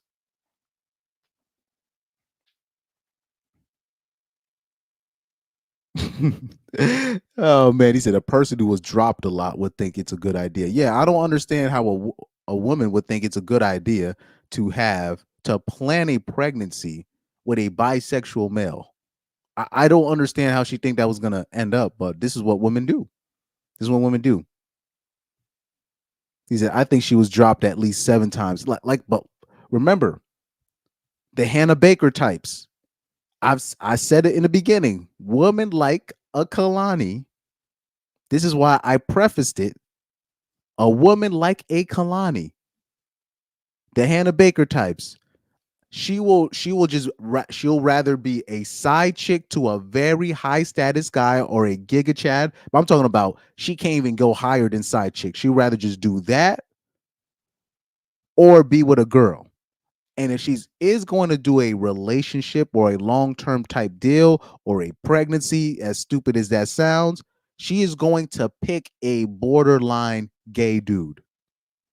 Meaning a guy that's just out of the closet or just he's about to come out of the closet, or a guy who just he's clearly gay, but he just doesn't really realize it. Everybody can see it but him. You know those kind of guys, right? I do a lot of guys like that. Like in my high school, it was dudes. They would only hang out with girls, and their mannerisms were this, but they would never say that they were. They still didn't want to say that they were gay, even though it was clear. Like it was clear. Like it was these guys. Like I remember somebody made a joke in my high school. How he had me crying laughing. He said, "Oh yeah, Ken. Oh he didn't come out the closet yet. Oh we just got to give him he's so close. He just needs a kick. he just needs a kick out of it. He just needs somebody just to turn the knob for him and just just."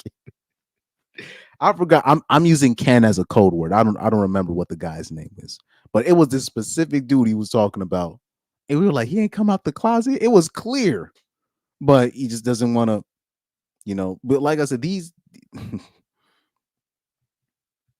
because those gay dudes are the worst because they don't even be having boyfriends like that, but they always be around girls, and I'd be like, why you? Anyway, and that's a whole nother story. Oh man, shout out to Lorette Hamilton. Hold on, I got a sound. I don't know if I have a sound bite for one of the original people that be on my lives back in the day. Well, I don't got something for that. I don't got something for that. But I like this sound bite right here. You haven't seen this sound bite, Lorette? Niggas, I mean nigga people. Oh Lord.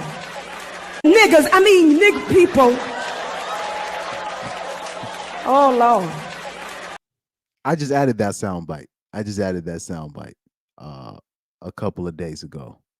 Hilarious sound bite. Got a couple more. Let me see. I still, sometimes I still use this one. You don't force that for me. Come in and go answer that.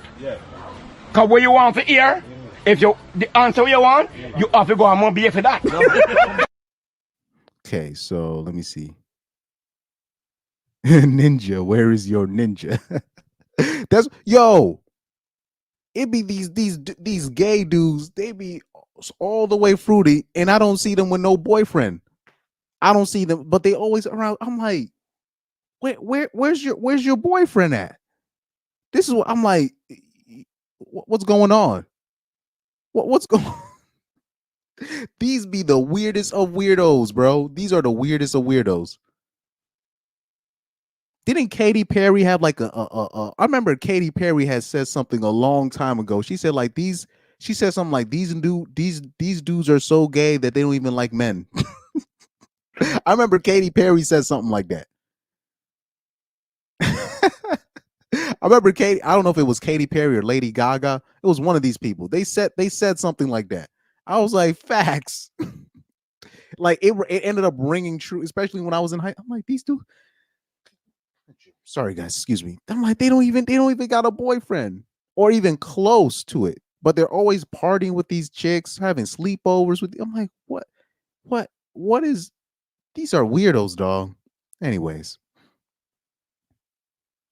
Lorette Hamilton says a podcast clip I viewed today, hosted by two men with a panel of women. One woman who verbally celebrated her sexual liberation with a boyfriend who gives permission for her to have a lesbian girlfriend. Well, when it comes to like guys like that, I don't think guys understand the dangers of that as well. It's not necessarily, oh, you can lose your girl to the girlfriend. It's just, I think where it's, if it's more than one woman, you're gonna have a problem on your hands. First of all, most of the women are not equipped to be like sister wives in America. They're just not. They're not equipped. They're not equipped for that life. Now, if they was living in Africa, right, or one of these countries in Africa, and they were actually taught to where it'll be like one dude with like remember one of the Arab countries, the guy that had all these wives, the guy with one leg. Let me see if I can find that clip. The dude with the dude that was on the crutches and he was laughing at this white dude because he only had one wife. Let me see if I can find that. Dude laughs at guy for having one wife. Yeah, this is it. Yo, and he was straight up crying laughing at this guy. This dude was on crutches. This dude got like, he has one leg and he has like over 50 wives or something crazy like that. Like the women in America, they're not prepared for that. They don't have the tools for that, to be a sister wife and whatnot. So the woman is probably bragging about it. The guy probably has a lot of money, but you know, a lot of these people, they're not equipped. They're not properly equipped for that life. This one right here. Children do you have? 84. 84. Yeah. Congratulations. He's at he had 80. Yeah, 80. No, sorry, I was wrong. He has 84 kids, 17 wives. Sorry, I said 50. I don't know where that number came from. My bad. But he has 17 wives. He has 17 wives. 70 wife, my. 17 wives. Yes. That's a lot of wives. Yeah. I have one wife, which is One? Yeah, he can. Maybe. This dude couldn't stop laughing. He said, "You got one wife." How many children do you have? He said, "That's it." Yeah, man. They're not. Women are not equipped for that. Yeah, 17 wives. 17 wives. And then he just couldn't stop. You see how he couldn't stop laughing? he was literally dying of laughter. 84. 84 wives. Yeah. I have one wife, which is One? Yeah, he can.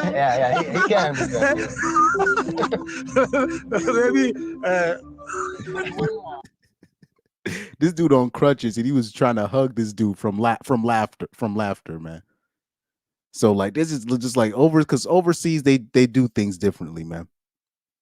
Or like, you know, like in Japan, what happens in Japan, I don't know if people know this, but in Japan, the guy will have one wife, right?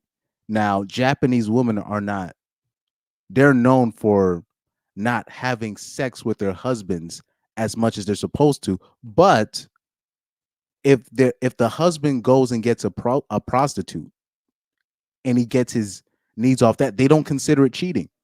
They say that they don't like it, but they don't hold that against the husband. And I can respect that. I can actually respect you holding out on the husband and then not tripping if he goes get some side. But they say specifically he has to get a professional. He can't just get like somebody else, they say that if he gets a professional to get him off, they don't consider it cheating. And I can respect that. Me personally, I can respect that. But like I said, like what American women do, not only will they not have sex with you, but they'll marry you, not have sex with you, and then you can even pay a pro and they'll still be mad at you for doing that. And say that you're abusive for cheating on her, and meanwhile she's not even giving you, she's not even like it's not she's not even trying to initiate. She's not even trying to initiate. Even the guys that do have some sex with their wife, they have to initiate it. She's not initiating it. You know what I mean? So this is the stuff that like American women are cooked. They're cooked. They got the game all messed up. So I know you were talking about the girl that was bragging about the man allowing her, but what she needs to understand, that girl, is he probably has many women, not just them. He has many women, many women. He said his laugh is so genuine. Yeah, the guy, he was really laughing. He was seriously laughing. You could tell. Lorette Hamilton says the podcast host emphasized the danger and disagreed with her choices of sleeping around. He called her out and it turned into a whole argument. The host focused on debauchery not being sustainable. Lorette, can you tell me what the name of the podcast was? Just tell me the name of the podcast. Was it the whatever podcast? Was it the Daily Rap Crew, or was it the what's that the black dude with the braids that talks really good? I forgot his name. The guy with the white wife.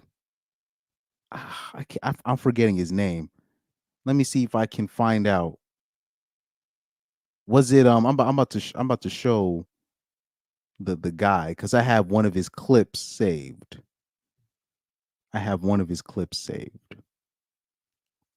Let's see if I can find to see which one is it, because you said it was a panel of women. Yeah, that's the format nowadays. We have one dude and have a gang, one or two dudes have a gang of these hoes talking about nothing, and then they make the guy look really smart. Let me see. But I like this guy. I'm trying to see if I can find the clip.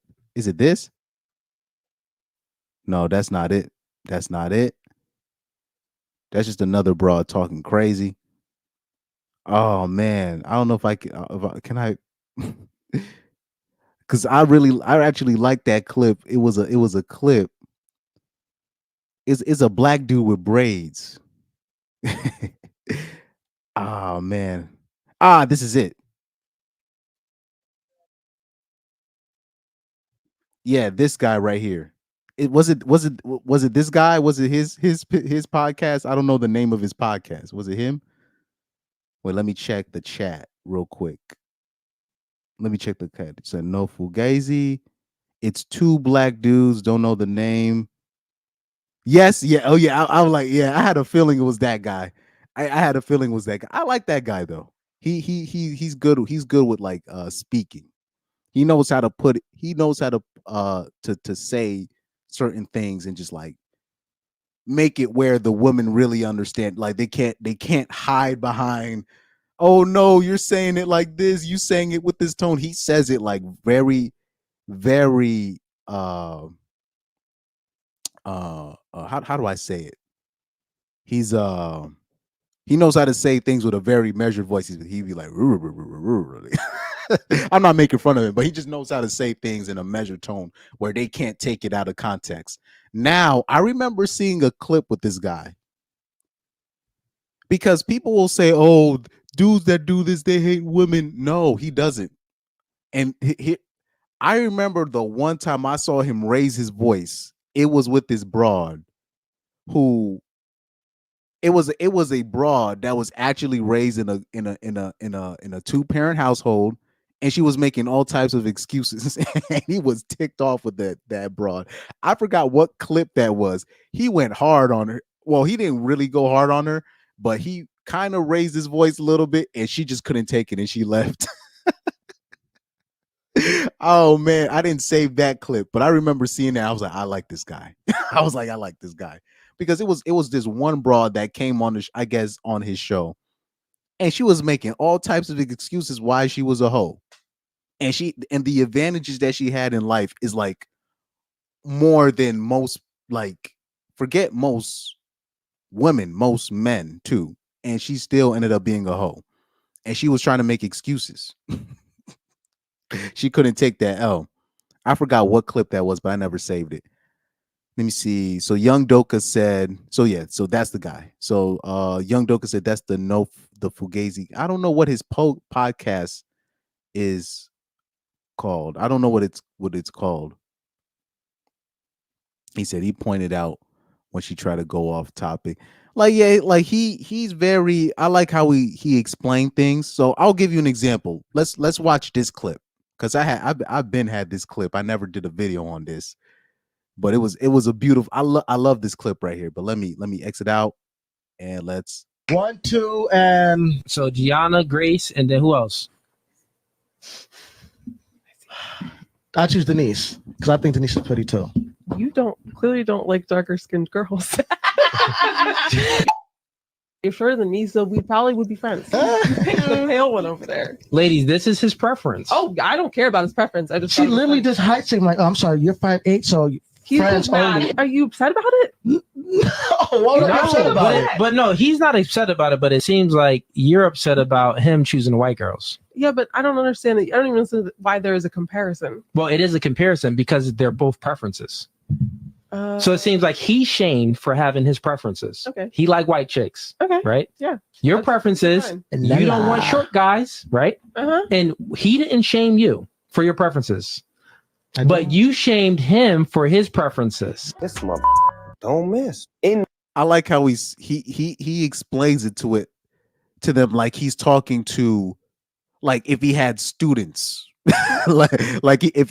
He's talking to them like they're like middle school students. That's the key.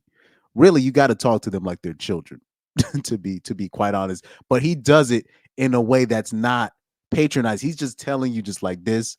He's not being sarcastic. He's not being patronizing, but he's still talking to them like kids.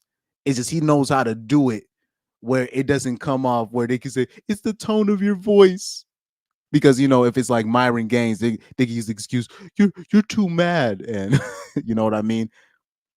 With Kevin Samuels, they're gonna call they call him sassy. But what are they gonna say here? What can they say here? they can't run to anything like that. Let me see.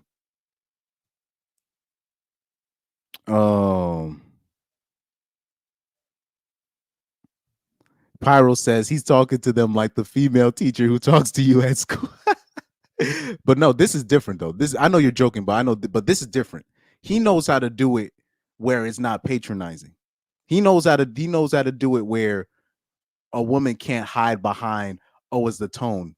He did this without calling her a whore. He did this without calling her a slut. He still didn't even shame her. He just made it clear, look, he has his preferences, you have his preferences. You have your preference.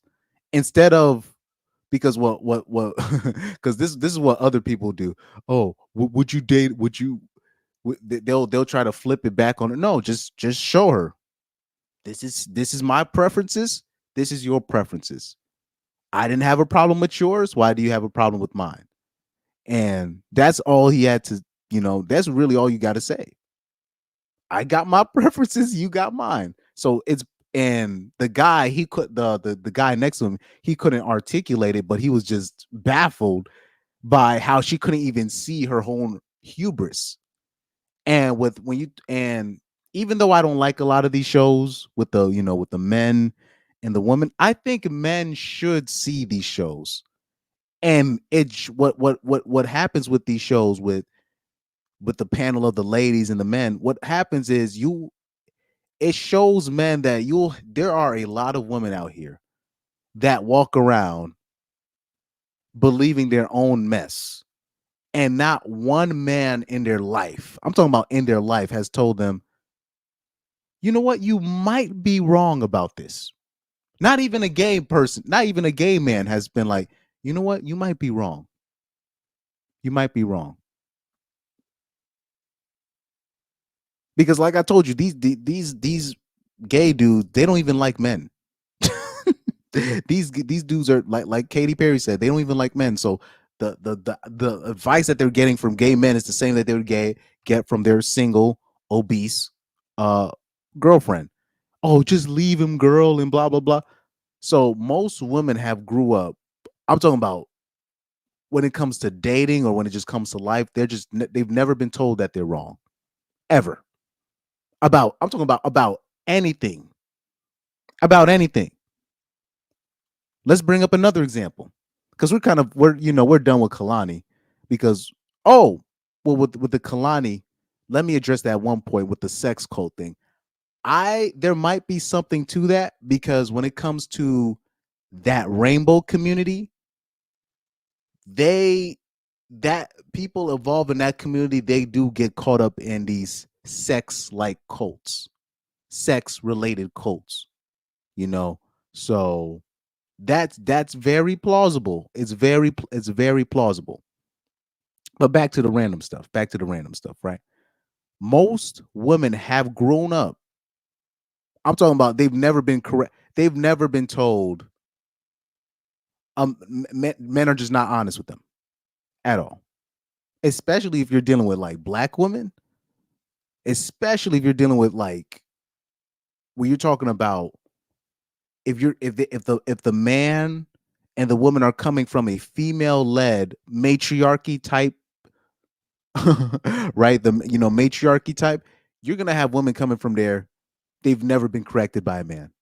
They don't even realize if a man is correcting you, there's nothing to it. He's just trying to correct you. That doesn't mean it's because you're a woman. Is if you're wrong, you're wrong. Let me give you another example. Let me see if I can find that video.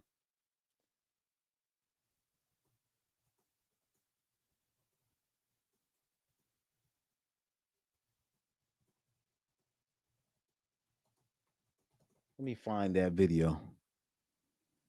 Oh, I don't know if I can find that video. Oh yeah, this one right here. It's a short. Let me see. Maybe let me find a better quality.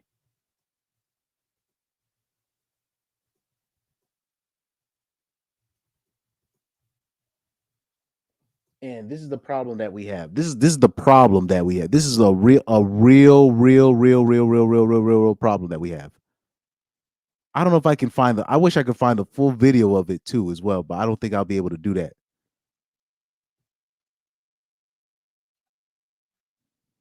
Let me see. I don't know if you guys saw this clip right here. Fair use. Really effed up. Check this out. As a single mom, I got this shit. I got it. I ain't calling her dad. You can I'll die starving on the road before I call her dad. Facts. So I'm like, you know what? I'm all the way up shit here. Ever. Say it again. That's the dumbest shit ever. Hey Jay, let her rock out for a little bit. We could digest that. We could digest that later. Let her rock out. Let's finish the story. Okay. Finish the story. I'm gonna die on the side of the road before I call your dad to help. Because I'm gonna tell you why. Kind of wild, but go ahead. So I don't know, because I saw the full clip of this video.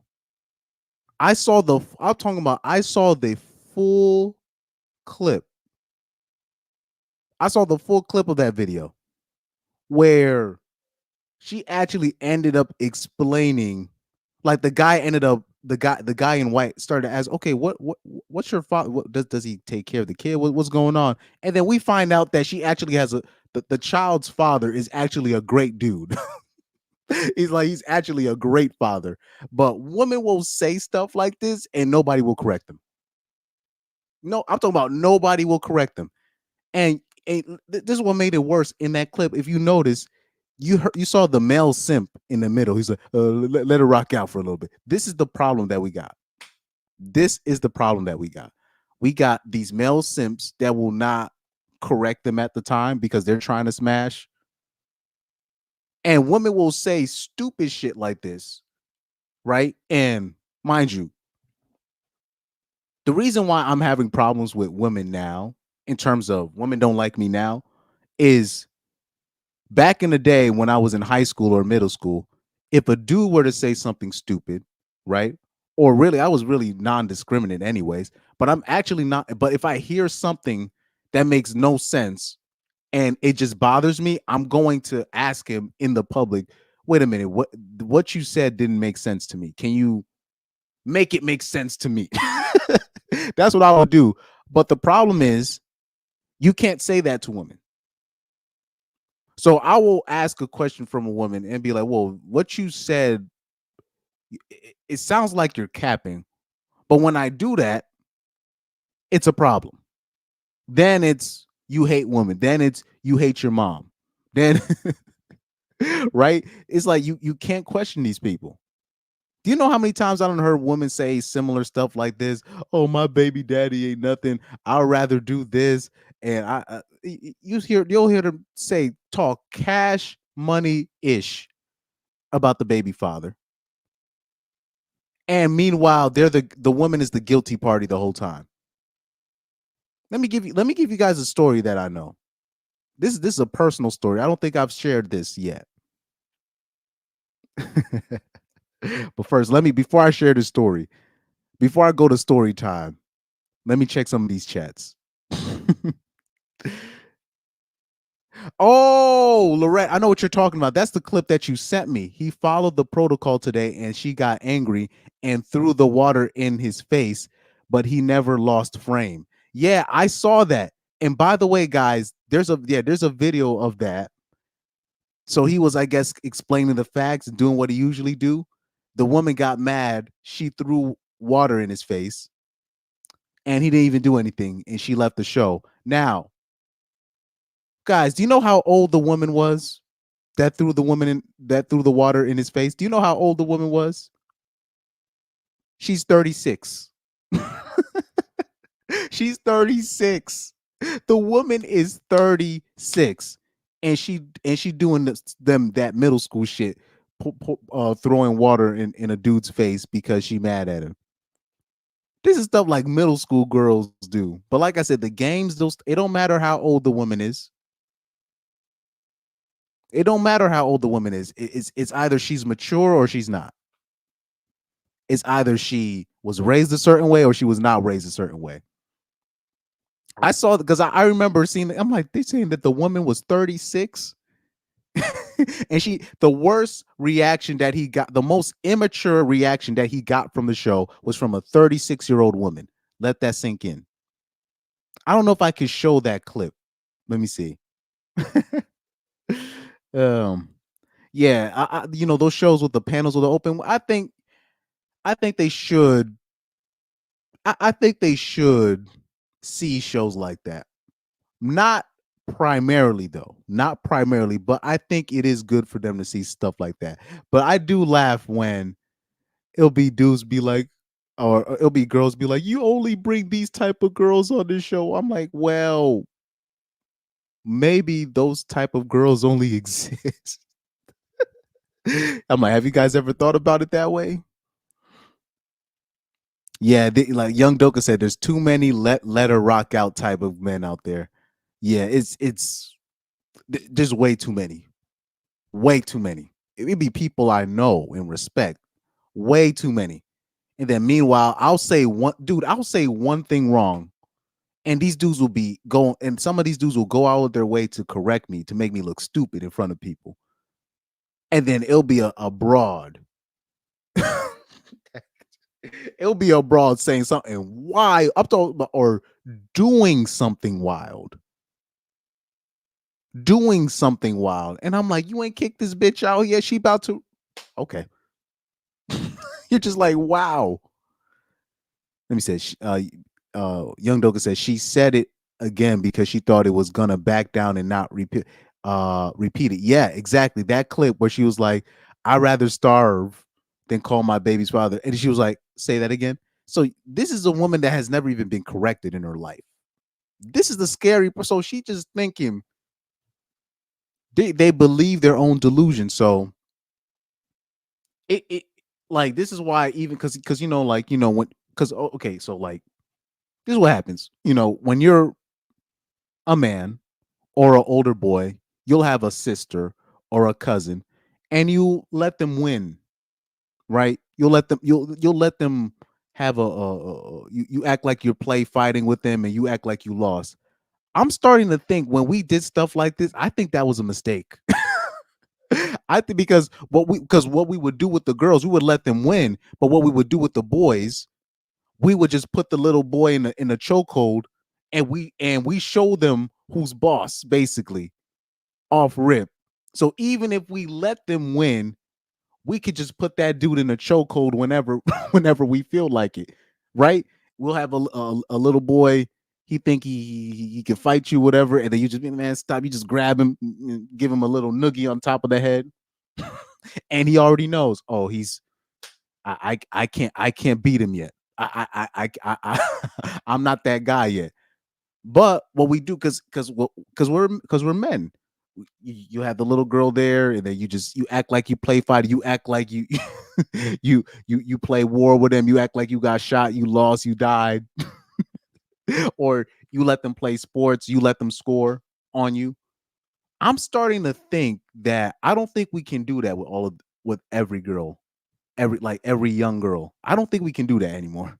Meaning, I think we can't we can't in terms of setting that as the president, because what happens is it doesn't stop as kids. They'll be 10, 11, 12 years old or 13, 14, 15, 16, 17, and we'll still give them a pass here and there. Okay, she's a woman, let's not go too hard. And she'll be 17, 18, 19, and we're still doing this. We play co-ed soccer. We don't even try to tackle the bra. You know what I mean? So it doesn't stop. It doesn't stop. But let me see. I'll try to see. I'll try to see if I can pull up that clip, because I think you sent me the clip. I watched it. I don't know if I watched it from Explore or you sent me the clip and I watched it, but I'm pretty sure you sent me the clip. Let me see. With the water, you had a Keisha call on the show supporting the fact that she threw the water. It was just embarrassing for black. like I said, unfortunately, black women have lost all their leverage because a perception is there. Is just there's a perception of black women out there, and the Keishas, the Bonquishas, they just make it way worse.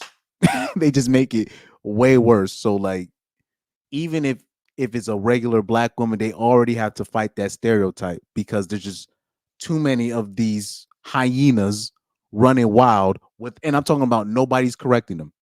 Nobody wants to correct them. Nobody wants to tell them they're wrong. Nobody wants to tell them they're too loud. Nobody wants to tell them they're doing too much. Remember, I dropped that video when I was saying this is why the reason why black D1 players are picking white women, and I was just going over just the politics on it. It's just a political decision that black D1 players decide to do. They just decide to go with some, and you you had the pro blacks, whatever, the wannabe pro blacks, talking about I hate my mom and I like white people more than black people. It's wild. It's like you can't even give you just can't even show them what's happening just on the political side of things, in the financial side of things. It's crazy.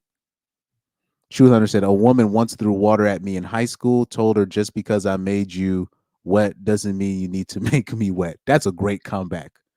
I'm gonna use that. Truth Hunter, I'm gonna use that. But I'm like, dude, I stay out of trouble like I'm a Jew, dog. I stay out of trouble like I'm a small hat. I'll be seeing the danger signs and I'll be out. I'm up. That's too much for me. I'm out. Like I was at a Panera Bread with my family. I was at a Panera Bread with my family recently. As soon as a Latina straggle came in, talking all loud on the phone and all that shit, I was out. I said, well, see you guys later. I was having dinner with my family. And I left. I said, I'm sorry, guys, I'm out. And mind you, anyway, let me not get too in too detail. I left. A Latina straggle came in, talking loud. She couldn't be no more, 15, 16 years old. Couldn't be no more than 15, 16 years old. Talking all loud on the phone, trying to gesture to other or friends to come inside the spot. If she already coming in, not even ordering no food, coming in talking shit, well, I'm like, I'm out. I was like, I am out.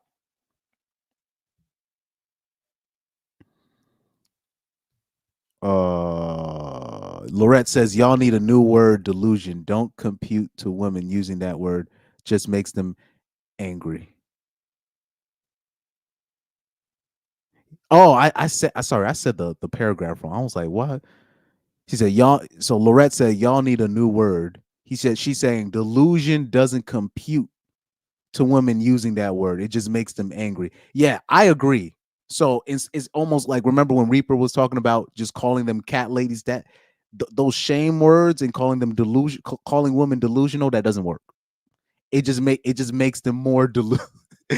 Not only, she said it makes them angry, and not only does it make them more angry, it makes them more delusional, ironically, right?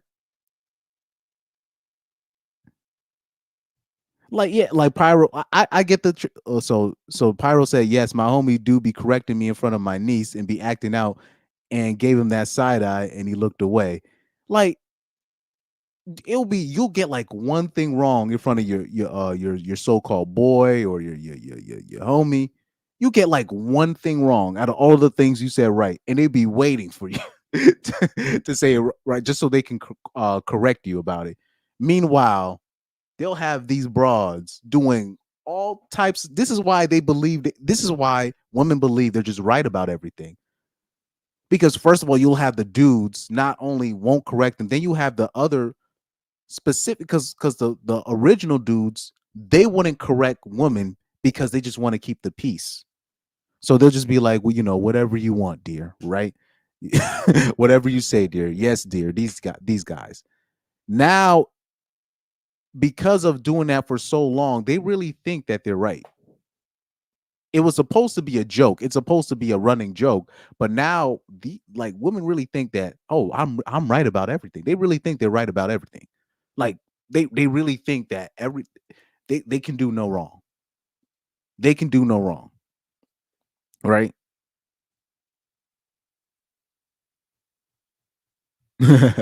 Young Doka said, you go to the league and the first thing they do is just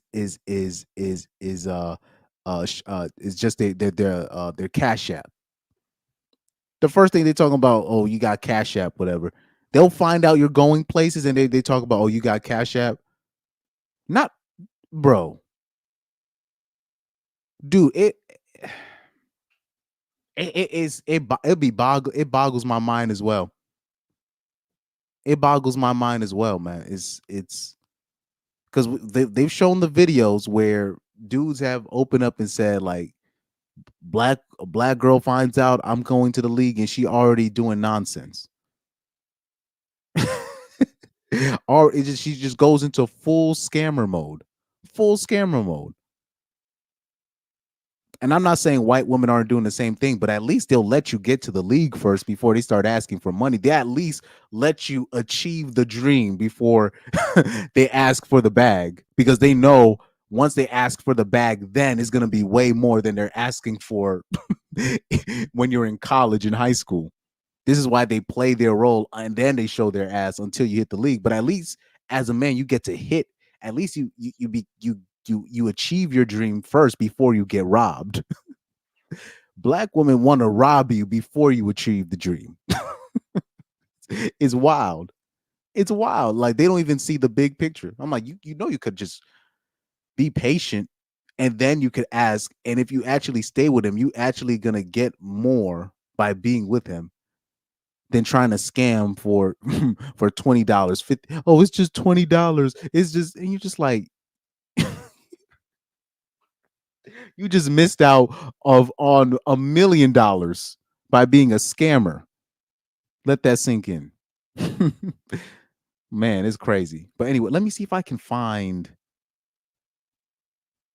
that video. Cause I was like, yo. Yeah, this is it. This is it.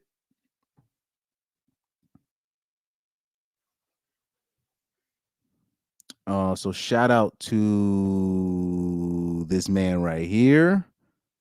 He's gonna show the clip from the pod because they probably had to delete the clip. Transition. I am a professional. Same question to you. Have you ever? Well, if your man wanted you to change one thing, I thought we was going back to like I can answer that as well. Yeah.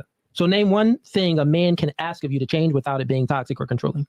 I would say my spending habits.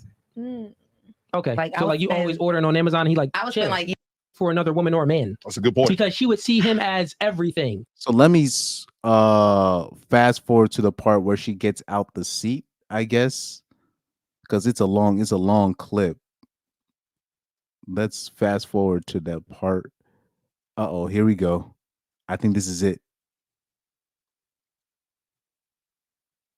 Not pants to the rules. For the people. Steve, you can go ahead and do what you do best. Do what you do best. I was the people. Yes. Call. Y'all got my veneers? Nay, here's how it's gonna go. Hibachi. Yeah. Got it. Slow it down. Right. So when I'm speaking, stop speaking. Since the day I was born, my middle name is Saúda. Black is beautiful. You understand what I'm saying? That's what. Oh Lord. She's one of those. She's one of those. Oh Lord. Oh man. You already knew. Yeah. As soon as they start speaking that shit, you're like, oh, here we go. Here we go. Here we I go. mean, that's what I stand for. Black is beautiful, baby. You understand? So when you speak of a real yikes. man, you're speaking of my father. That's a real man. So why don't you date a man like your father? Oh, I'm looking for a man like my daddy. I'm looking for a man like my daddy. But me, I'm not. There's really not that many. There's really not that many. Your man isn't a real man. Your father is a real man. She literally just said she's still looking for a man. It's like her father, and she's in a relationship with another dude. But how do we even get to this point? She just straight moved the goalposts and changed the conversation. Character, bro. Yeah, but you just admitted. Time out. A man doesn't, because what you convert and who you claim to be makes you a real man. A real man is what you stand by and what you live by every single day. Quick. But like, and also what I've told people, the hoes, they have dads in their life, but the dads are not. Those are not the dads of like the 50s, 60s, and 70s. Like the dads nowadays have a very limited. Their parenting is limited, so. A lot of dads, they have to visit their kids. If you know what I'm saying. A lot of dads in America are visiting. They have to visit their kids. They have to check in with the state. Basically, they have to check in with the warden, which is the ex-wife, the ex-girl, ex-fiance, whatever. Before they have to ask permission from abroad to see their own kids. So that's already chopping off your nuts with the masculinity. Now let's talk about the dudes that are that would stay with the mom, right? Or forced to stay. Those dudes are shells. A lot of those dudes are literal shells of themselves. So basically, if they did have a daughter, they couldn't really impute what they needed to impute because their mother was a hoe. You know what I mean? So it doesn't matter if you're the strictest dad or if you're whatever, because even those dudes, they couldn't control their daughter because their mom's a hoe. So now if you take the average dude that were in their, that was quote unquote in their kid's life, right? All they did was spoil their princess, always calling them princess and queen and this. And they just grow up just being just completely spoiled. They don't understand the word no at all. So this is why I always push back on it. They always talk about, oh, because they don't have a dad in their lives. No, I disagree with that. These hoes be having dads in their lives. It's just the dads in their lives made it worse because their dad would never tell them no. So they are definitely not gonna hear it from nobody else. And what their dad was to their mom was just basically a wallet. He didn't really even have any say so. He was the introvert, right, of the family in terms of his words really didn't even mean anything. He was just basically the family wallet. His words had no say so. And even if he did, it would have been, even if he had something to say, it would have been superseded by the mother. This is what many kids are growing up with. Most dudes are not growing up under a man where the mom is obedient to that man, meaning it's his word is the final word. It's rare now. That's rare. First of all, it's already rare now, especially if you're talking about in black communities, for the dad to be able to stay around his kids for the full term of their childhood.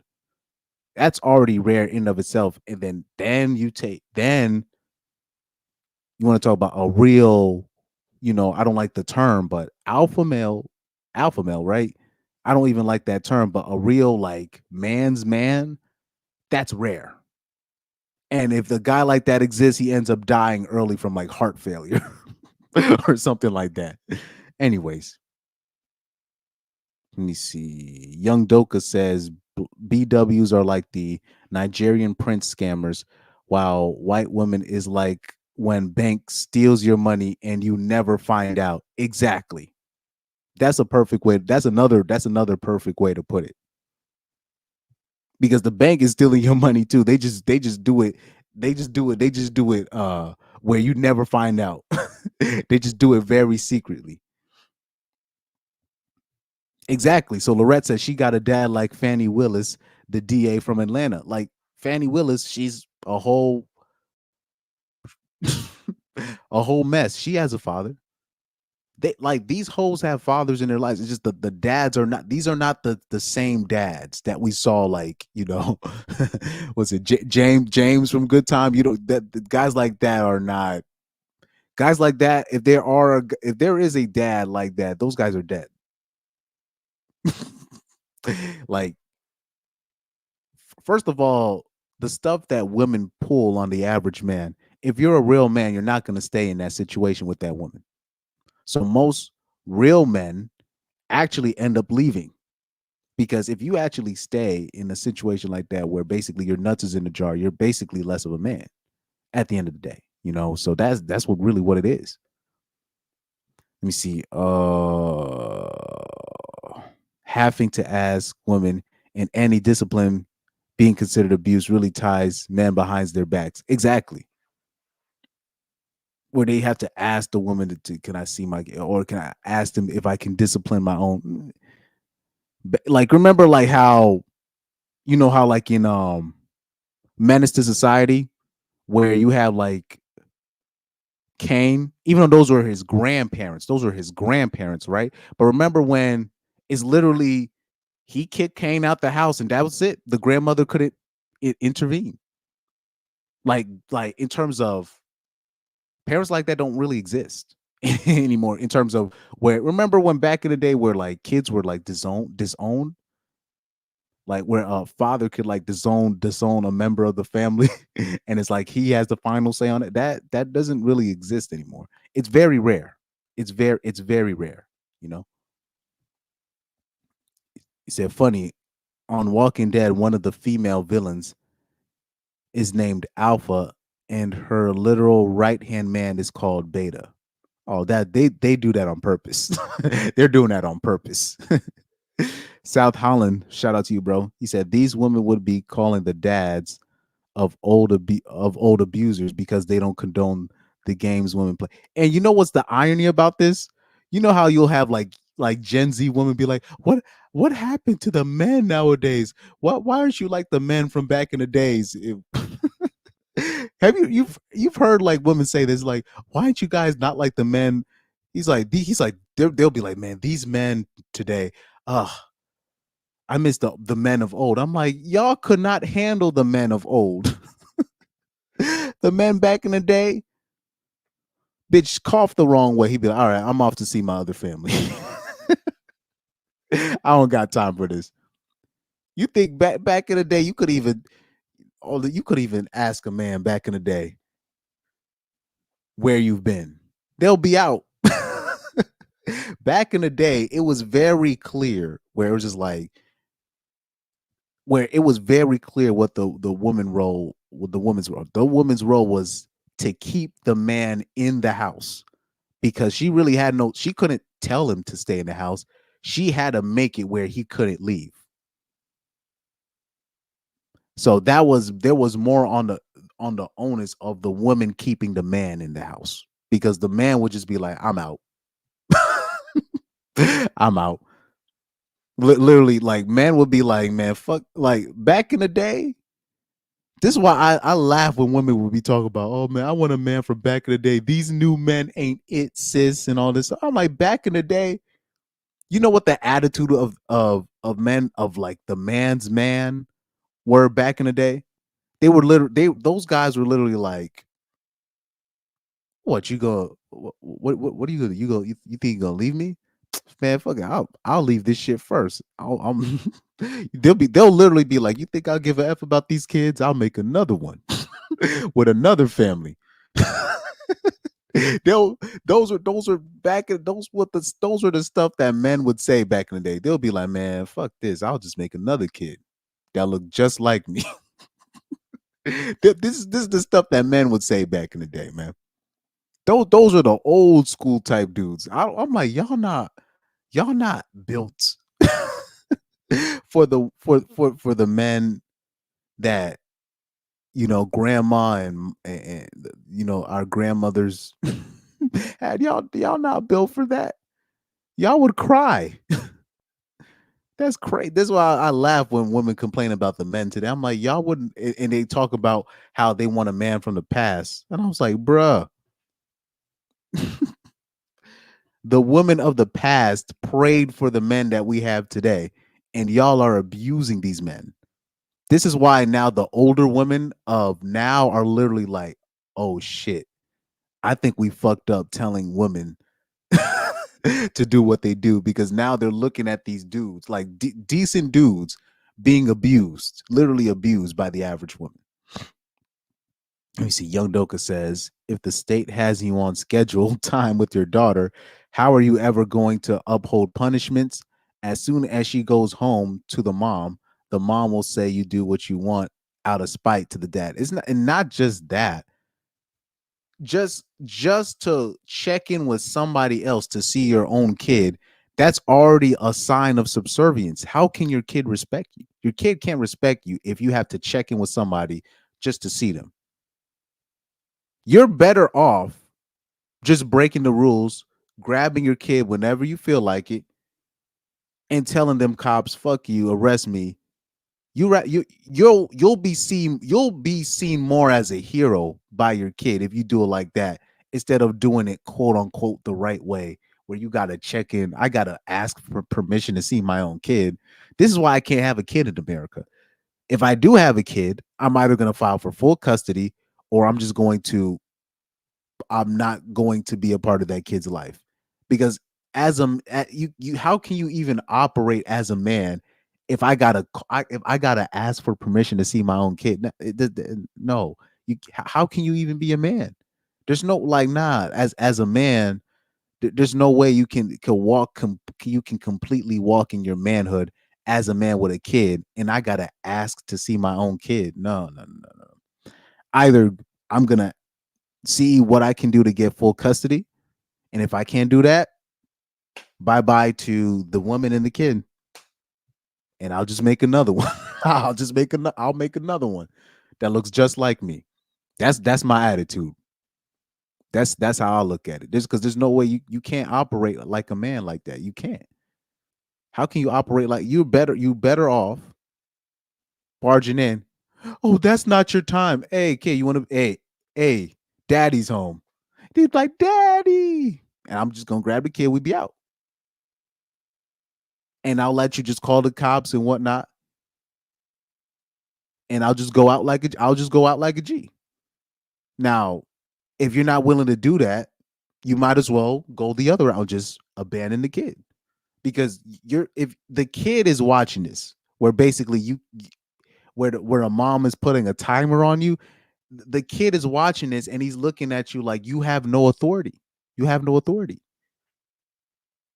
Yeah, you might turn into the fun dad that lets things slide, but how can you really stay on top of things if you're the fun dad, and then on top of that, the mom is just doing what's more comfortable with her, moving the kid from babysitter to babysitter to avoid the kid being with you? That doesn't work. That don't work, man. Truth Hunter says, or why are leftist vegan men not as manly like right-leaning meat eaters? Hearing women say that makes wait, hold on. I'm saying this completely wrong. Or why are leftist vegan men not as manly like right-leaning meat eaters? Hearing women say that makes me LMAO. Yeah, like I'll hear women literally say, I don't want to be with a liberal man. They'll be like, they want a conservative man, but liberal with his politics. But meaning they want the man to be, because what they complain about liberal man is them not paying for certain stuff. And I'm like, oh yeah, that's really what it is, because they want somebody to pay for their life and their decisions. But a guy that is a traditional provider, he's not going to be a liberal. And then they'll look at the so-called liberal man and they'll just be disgusted. And that just shows you that women cannot be leaders, because they will create something and be like, look what I created. I don't want no parts of that. I want no parts of that. Pyro said, another 15 years, I can make another one. Omni man. hey, yo. Well, let me leave because Undead Chronic had made a point about the character Omni Man, which was pretty cold blooded. But I don't want to repeat his point on that end, because it was very. Go watch Undead Chronic about what he about that situation.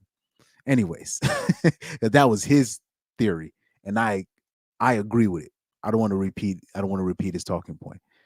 When you brought up Omni Man, it's interesting though.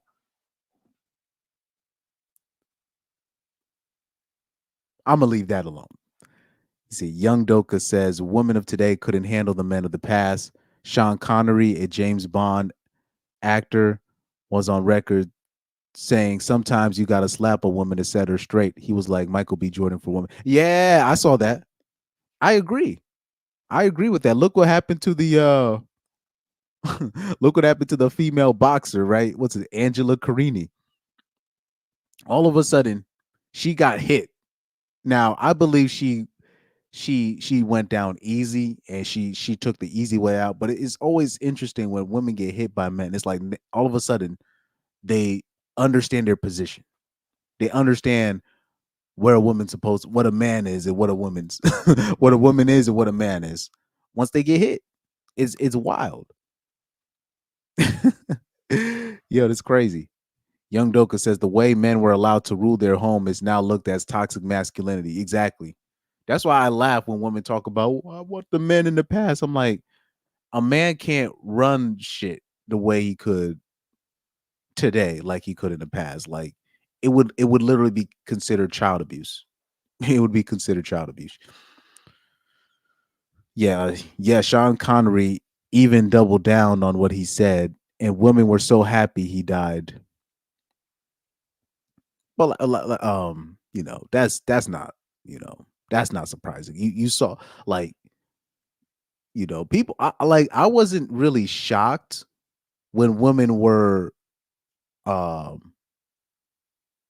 Like, for example, remember, like how Simone Biles put the medal around Jonathan Owens' neck, her husband, and women are literally actively saying that Simone Biles should break up with her husband, actively saying that on all of the stuff, actively disrespecting her husband. And people are like, I'm not even shocked that women do stuff like that. Like, when Kevin Samuels died, you had women making jokes, laughing. Like, I remember this one young chick that I knew made a video, a chick that I knew personally, making a video talking about, I know y'all ain't been the same since y'all father, Kevin Samuels, died. She's trying to make a joke. You're just like, oh, Lord. This is so disrespectful, man. Like, just so disrespectful. So that disrespect doesn't even shock me no more. It doesn't even shock me no more.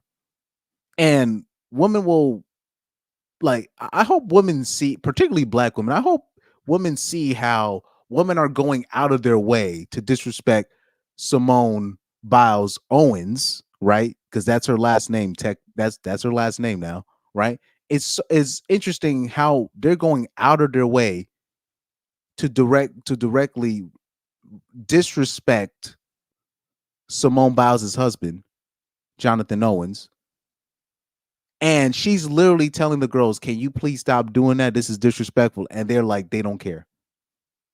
And I just hope, I don't know if women could see that. It'd be like, it clearly shows who are the people that are destroying marriages. Who are the people where women are leaving perfectly good situations? Who are they being influenced by? These single, miserable women. That's why I don't believe in happily single women. I don't believe in that, because these so-called happily single women are the main ones telling Simone Biles to leave her husband. It's like, it's wild. It's completely wild. South Holland said, I've seen dads be spending time with their kids and the mom calls the cops and claims he's hurting the kids with no evidence just to mess up his time with them. Yes, I've seen that as well. Not only on, I'm talking about in real life. There's no way as a man you can operate like that. This is because now when you see stuff like that, you understand why in the past men just left. Because even though they didn't have these kind of laws, I'm pretty sure when you had a man back in the day, even without these laws, when he still was trying to see his kids, the mom was still probably doing nonsense, planning stuff, and the kids said, oh, he abandoned us. Nah. Really, he just didn't have the courage to be like, look, I got two bitches. I don't want to leave both of y'all. I need both of y'all. Let's create something together. But many men are just, because of the laws and whatnot and what it is, they can't do it. They can't operate like that. So they end up with two families. It's a lot more complicated than people make it, because now you have women now that are just openly having kids with different dads, and we're just supposed to overlook it. At least the men in the past would have roles. They'll marry one woman and then have a role for the other woman, and then he'll at least financially take care of both of them. At least. Now women just openly practice, their own form of polygamy, where they'll have kids with multiple different dads, and we're just supposed to overlook it. Like there's nothing wrong with it. Young Doka says one TikToker got called out personally by Simone, and all she did was start talking down on herself. Yeah, I saw that. That was so weird. She didn't even know apology. She said she literally said, "Oh yeah, I'm a nobody." She was literally like, "Yeah, I am miserable. Yeah, nobody's done that kind of stuff for me." It was weird the way she was. I'm like, y'all girls aren't taking advice from women like this. I was like, this bitch is cuckoo. I know the girl you talking about, the light skinned chick. She's 26, but she looks 40, and she has she got like bags under her eyes. And I'm like, does she get any sleep? I was looking at, I'm like, does this girl get any sleep? She looks like you can see in her face, she looks miserable. And I'm like, this is the supposedly happily single woman y'all talking about? I don't see it. I don't buy it. I'm sorry, I don't buy it. I don't buy it. I don't buy it, man. I know exactly what you're talking about. I don't know if I really want to do a video on that because it was just weird the way she was just talking down on herself at the end after Simone Biles called her. I'm like, so she's basically proving our point. Because the thing is, if we told her that she's single, miserable, and lonely, she'd act like we're crazy, and she'd act like we're crazy, and we're not telling the truth. And then Simone Biles calls her out for being a miserable, lonely bitch, and she just like, yeah, I agree, I'm miserable, and yeah, nobody's done nothing like that for me. I'm like, yeah, we can tell. Yeah, we could tell no man has done ever held you up in the air. Now, when I say that, women are looking for that. They act like I'm crazy. I don't know what I'm talking about. That's another thing. I hate it when women do that. You'll be clearly telling the truth about them or about a situation or the stuff that women do, and they'll be like, "What are you talking about? What woman are you meeting?" And you're just like, "Stop it." Yo, he said 26 but looks 40. Yo, chill. My lungs can take it. Nah, she literally looks 40 something years old. This girl looks terrible, dog. She's not even supposed to look that way. Like girls like that, I actually I'm like, because this is where I actually get mad at the Chads and the Tyrones. I'd be like, can you please just take these girls off our hands because they cause too much chaos. Women like that cause too much chaos because they haven't been chosen. They haven't been chosen by a man, and they just won't admit it. But it's clear that they're very miserable because the man of their dreams in their mind hasn't chosen them, and then they take it out on everybody, making everybody else miserable. Meanwhile, she's the most miserable out of everybody. And this is why, this is where, because what happens is the Chads and Tyrones, they use these girls as practice and nothing more than that. This is why I really be hoping that they find happiness because this stuff because these are the main ones pushing feminism. These are the main ones pushing these videos where they influencing ladies to leave their man when they're in they're in decent situations. They perpetrate a certain lifestyle, and their life is just, you're just like, bruh, like, dude, like, we have a listener here, right? Juiced Up Johnny, right? He came on and called on the show, and I remember he told me when he found he said, "Oh yeah, I just recently I got a girlfriend," right? Do you think I was telling him, "Oh man, you got to leave your girl"? He's a young kid. He's supposed to enjoy what young people do, have girls, whatever, have just you have your girlfriends, whatever, or your wife, your whatever. You think I'm out here telling people leave your wife, leave this, leave your no, I'm just like, just enjoy what you have, man. Just enjoy what you have. He literally called messaged me like, hey, what do you think? I'm like, that's not my position to tell you what to do with that. You know the information of what we got. That's your girl. Enjoy. And if you ask any man in this space, we're not gonna be telling dudes to be leaving their girls like that. We not. Especially when you're dealing with young dudes out here. We know young dudes are gonna try to hunt. But you got these girls, they'll be single. Because we'll be single and we'll tell dudes, we won't even tell dudes to leave there. We won't even do that.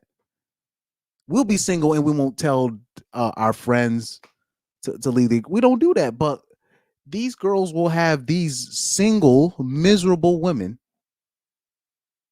and they'll tell them, "Oh, you got to leave him." This this is where I like, I'll say this, man. I'll give a dating hack, and people might not want to try this. This might be a risk, but I'll say this.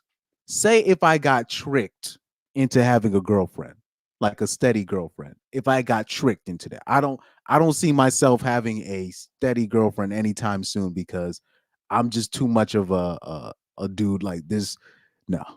I don't see myself literally being chained down where I'm literally checking in with a girl where when I can go out, when I can. I can't do that. You know what I mean? At where I'm at. But say if I ended up with a girl, you know what the first thing I would do? The first thing I would do is if that girl has friends, I would just roast their friends the whole time. That's what I would do. Anytime their friends are in my presence, I would just roast the shit out of them. They'd probably actually respect me more if I did that. I would just roast them. Just talk about their hair, talk about how ugly they are. I'd do that. And probably smash one of them for dominance purposes. I would do some shiesty stuff like that. I think that would actually it would put everybody in check because the last thing I want is a hyena giving my girlfriend any funny ideas because they it's almost like they come up with these mischievous plots to what they're going to pull on their boyfriend, and then they come and talk about it together and and they pull off that nonsense. Like, I think it's your job as a man, if you have a girl, right, and she has friends, they come to the house often or they come to your place, I think it's your job to just roast the shit out of them. Just like in front of them, just be like, oh, the baboon is like, you see the way like in Martin that girl be coming through his that woman be coming, he just be roasting him. That's what you got to do. And you got to do that. And just take it, just never take anything that she says seriously. Be as disrespectful as you can, that you do not take her seriously. That's what you got to do. Let me see. Because they be having friends like that girl that I'm talking about. Let me see. Sounds like that one woman that got insulted by a black tattoo artist on the show. One of my favorite. Oh, I know what you're talking about. That black dude. He was just like, "Why you look?" He said, "Why you look 40 and you 24?" She goes, "What? Excuse me?" And you see the guys in the back. They turned their head because they didn't want to die from laughter. They was about to start dying of laughter. Truth Hunter says, guys said she looks 50 when she was 24. That was hilarious. That was hilarious. Now, I remember seeing the full clip of the situation of that. It seems like he was in the right. I don't know why they were complaining about what he did. Somebody asked for a specific tattoo and he gave it to them, and the customer was cool with it. And they were criticizing him for that. But I was funny. He had that in his back pocket. He had that in his back pocket, just waiting for her to disrespect him. He was waiting for one of them Caucasian hyenas, right? To disrespect him. He had that in his back pocket. he was waiting for one of them to disrespect him. And that grandpa laugh that he that he hit him with right after he said that. That was one of what did somebody say? One of my favorite TV moments. That's definitely a top 10 TV. That's got to be on the top 50 TV moment of all time. Easily got to be a top 50 reality TV moment of all time. Easily. That was hilarious. And he gave him that grandpa laugh right after. That was hilarious. But anyway, let me see. Oh, I didn't even finish that clip. My father is a man that wakes up and he's peaceful. He prays for me. He sends me good energy. I got it, Nay. That's I got a man. it, Nay. Calm down. Not Listen. a man that's gonna sit here and tell a female you can't have a male friend. I got you, Nay. I'm too little I got for you to have something. Let's bring so it big. back. Let's bring it back. One Let's mic at a time. And also, baby, I'm ready for real you. quick, Nay, when you speaking and not. Oh, don't tell me they were arguing about whether or not having a male friend. Oh, by the way, do not argue with women about this male friend and female friend thing anymore. I don't even bother. They're not. I don't even talk to them about that. Cut you off. I'm the host. You got to stop talking. We're not going to go on these long I'm not going to stop talking because you're the host. Because when you speak, I give none of respect. Time out.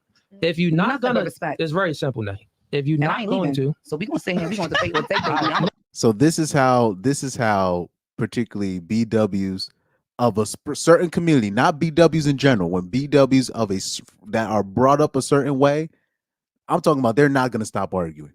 I'm talking about it don't matter if it's a man, woman, cop, military, God, Jesus Christ himself, they're going to have their say. And it don't matter. Fair enough. That's what you think. These are the rules of the podcast, and all the girls heard. So only the host could speak when everyone else is talking. You still speaking over me. Okay, I'm just asking. When I'm speaking, clarification, and you going on these long rants, I already understand. You want to cut me off when you don't like. Wait, time out. You still speaking while I'm speaking? I am. Got it. Slow it down. Right. So when I'm speaking, stop speaking. All right, if you continue, you stop speaking. That isn't how it goes. That's how it goes on my book. Okay. When I signed up to come here. But that's unfortunately BWs of that community, they also suffer heavily from main character syndrome. They always think they're the main character of every room that they walk in.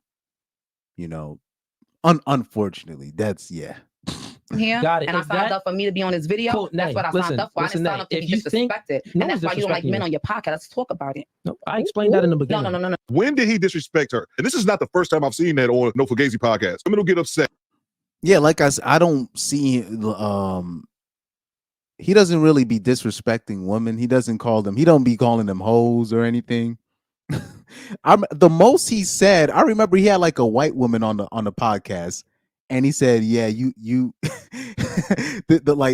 I remember this dude had a white girl on this pod, and I saw a clip of him, and the white woman was like, I know I'm in my 30s, but I don't look like I'm in my 30s," and he was like, "You look like you were in your 30s."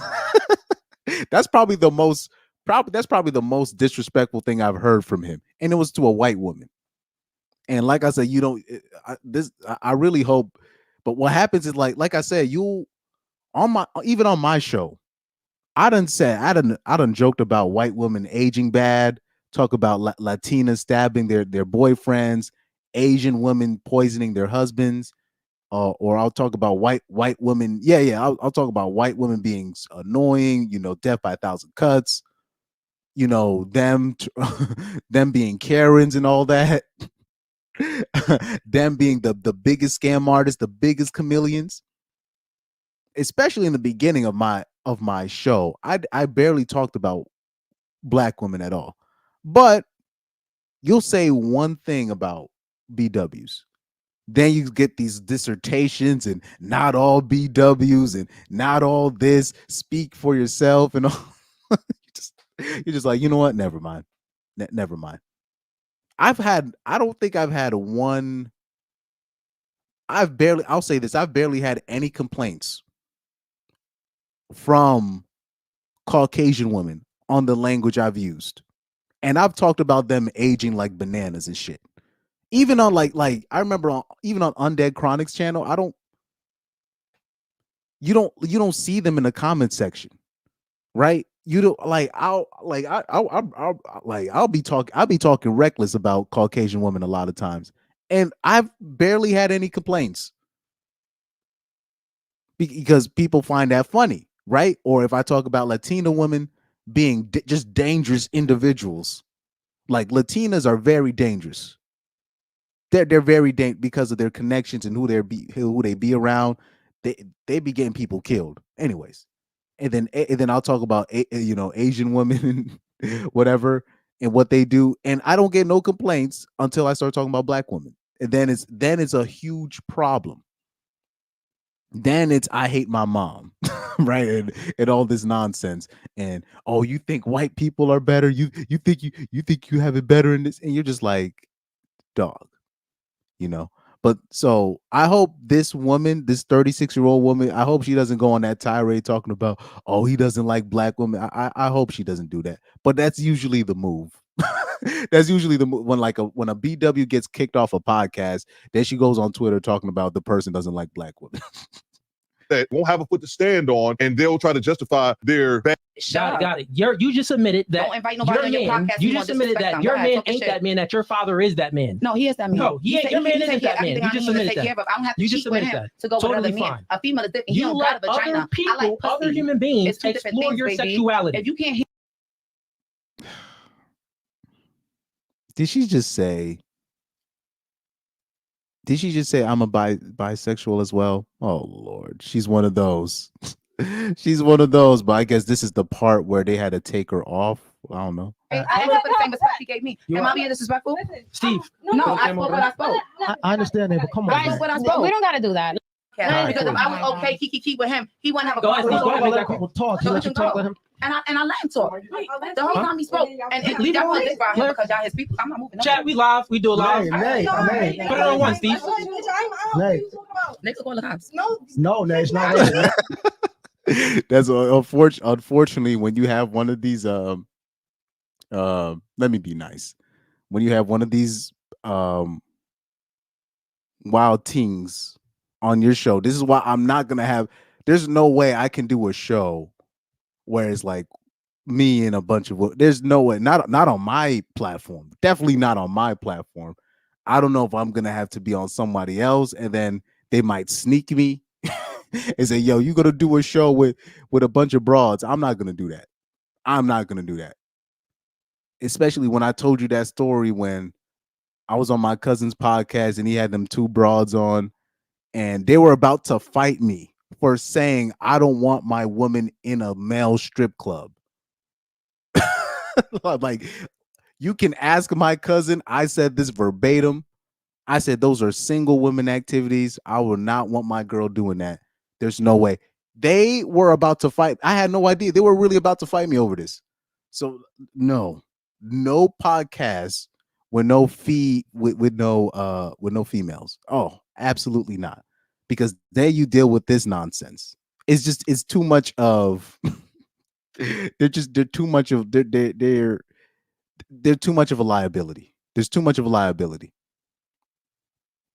Because if you like you bring a man on,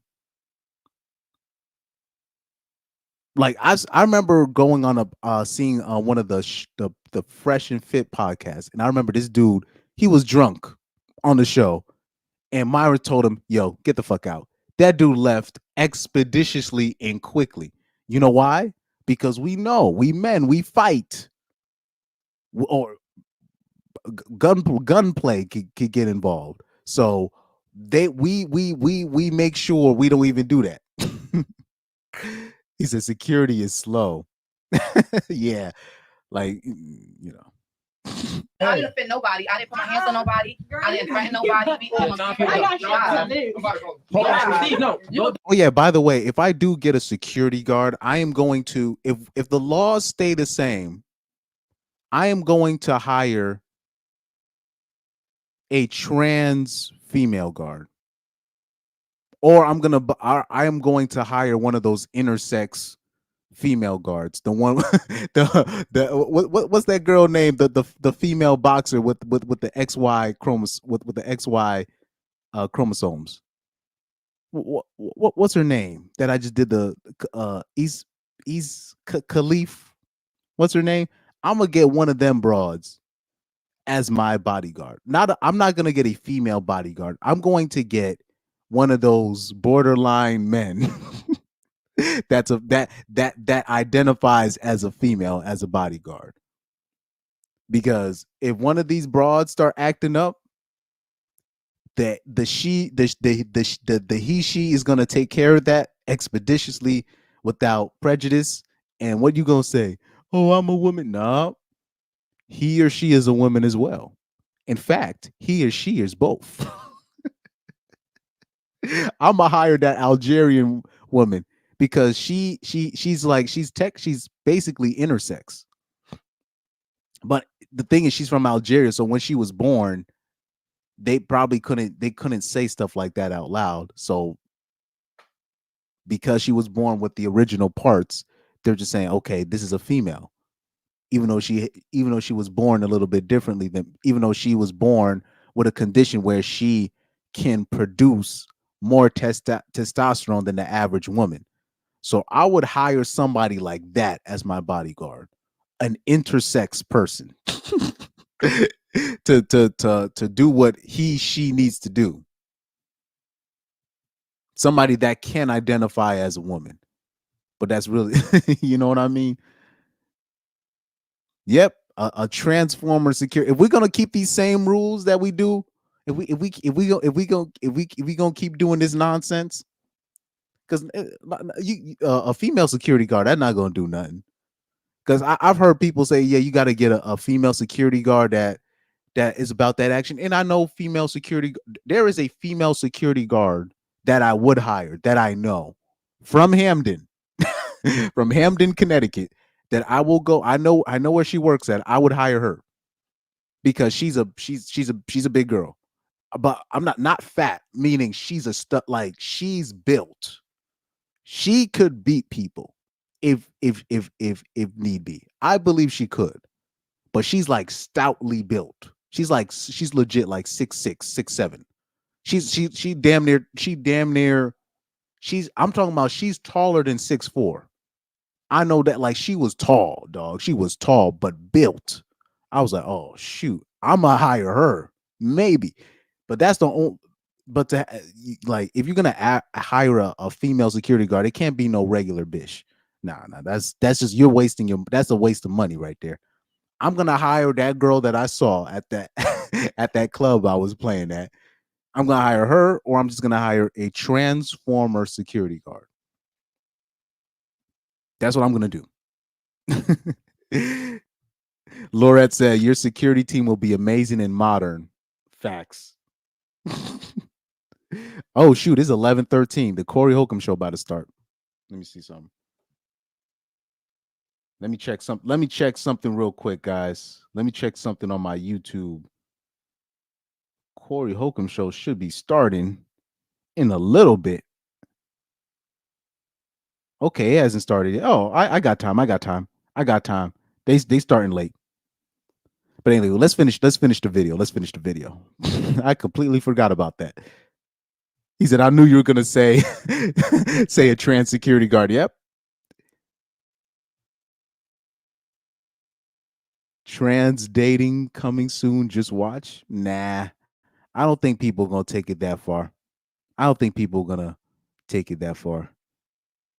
Even though I will say, I remember working at Home Depot in 2019, and I saw one of those regular scrawny dudes.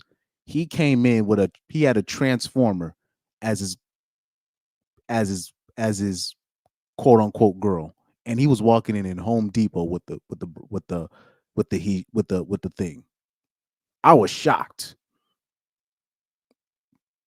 And I remember I was helping them at self-checkout. He said, I knew a guy like that, but he's like 7'1" or 7'2". Yeah, I know there's a girl that I know that works security. I don't know if anybody from Connecticut is watching. She's taller than 6'5". She's definitely, because I know 6'4". She's taller than that, like way taller than that. That was a big girl, and she's not fat. She was just built. I was like, damn, what? I was like, what sports program did she come from? She looked stoutly built. She was a built woman. I'm not saying like, oh, she got like muscles and all that, but she was just a built woman. She wasn't fat.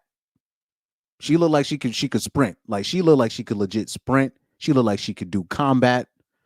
She must have. I was like, and in my mind, I took note. I took a mental note of that. I said, if I need security, I'm gonna hire her.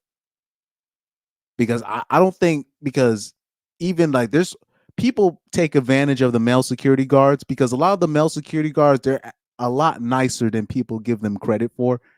Like a lot nicer than people give them credit for. And so there's certain things that they can't do because their hands are cuffed. But particularly if broads are acting up, all they can do is carry the broad out and then just place her somewhere. But even then, like the broad will be unruly for like 5 hours and then they'll finally take her out. You know what I mean? Like but you can't hire any female security. I will there's only a specific female security guard that I will hire, and it's her. That's it. Mostly I'm going to hire somebody that is a man that identifies as a woman. That's what I'm going to do. If we're going to use these same rules, these same played out rules, that I'm a I'm gonna do them one better. Do what you do. Yeah. I don't care. He tripping.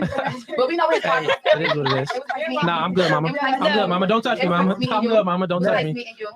Nah, come on, man. Step out. Respectfully. Step out. Oh, Step out. Get up out of here. Y'all seen that, right? You poured the drink. Yo, did you see that? Did you see how fast she ran out? Well, that's because I have it at 1.25 speed, guys. That's why.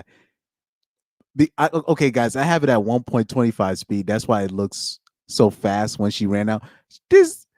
I got no respect for this woman now. She pours the drink on him and then she runs like the Flash.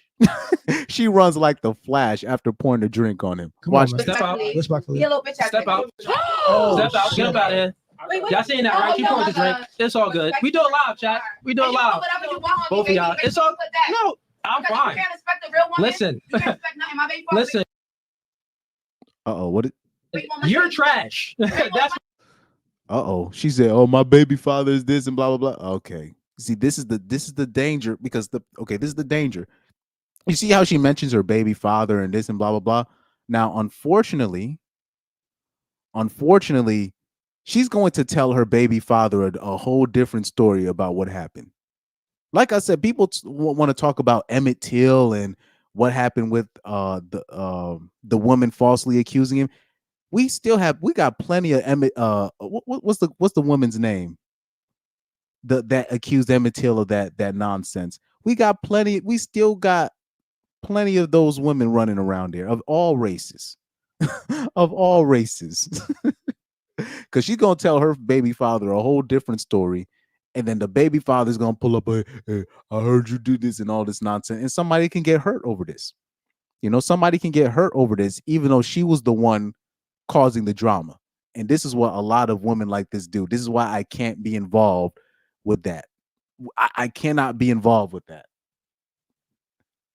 I'm telling you, I cannot be involved with something like that because somebody like that is going to get you killed, and all you did was disagree with him. All you did was disagree with him.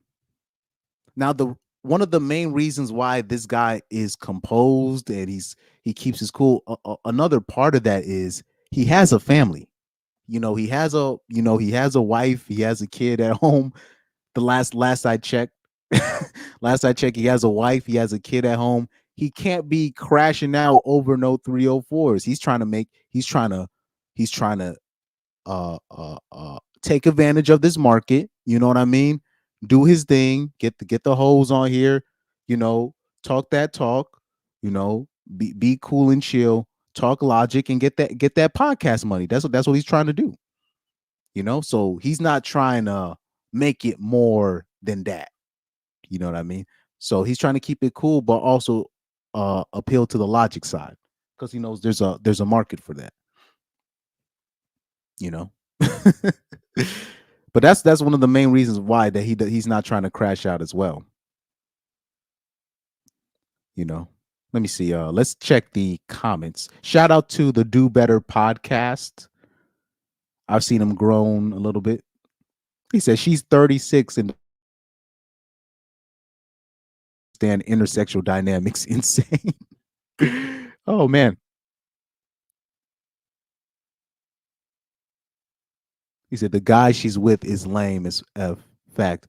But this is the scary part, because once she goes home or whatever, or to her ninja, she's going to act like she was the victim. And this is how ninjas get killed.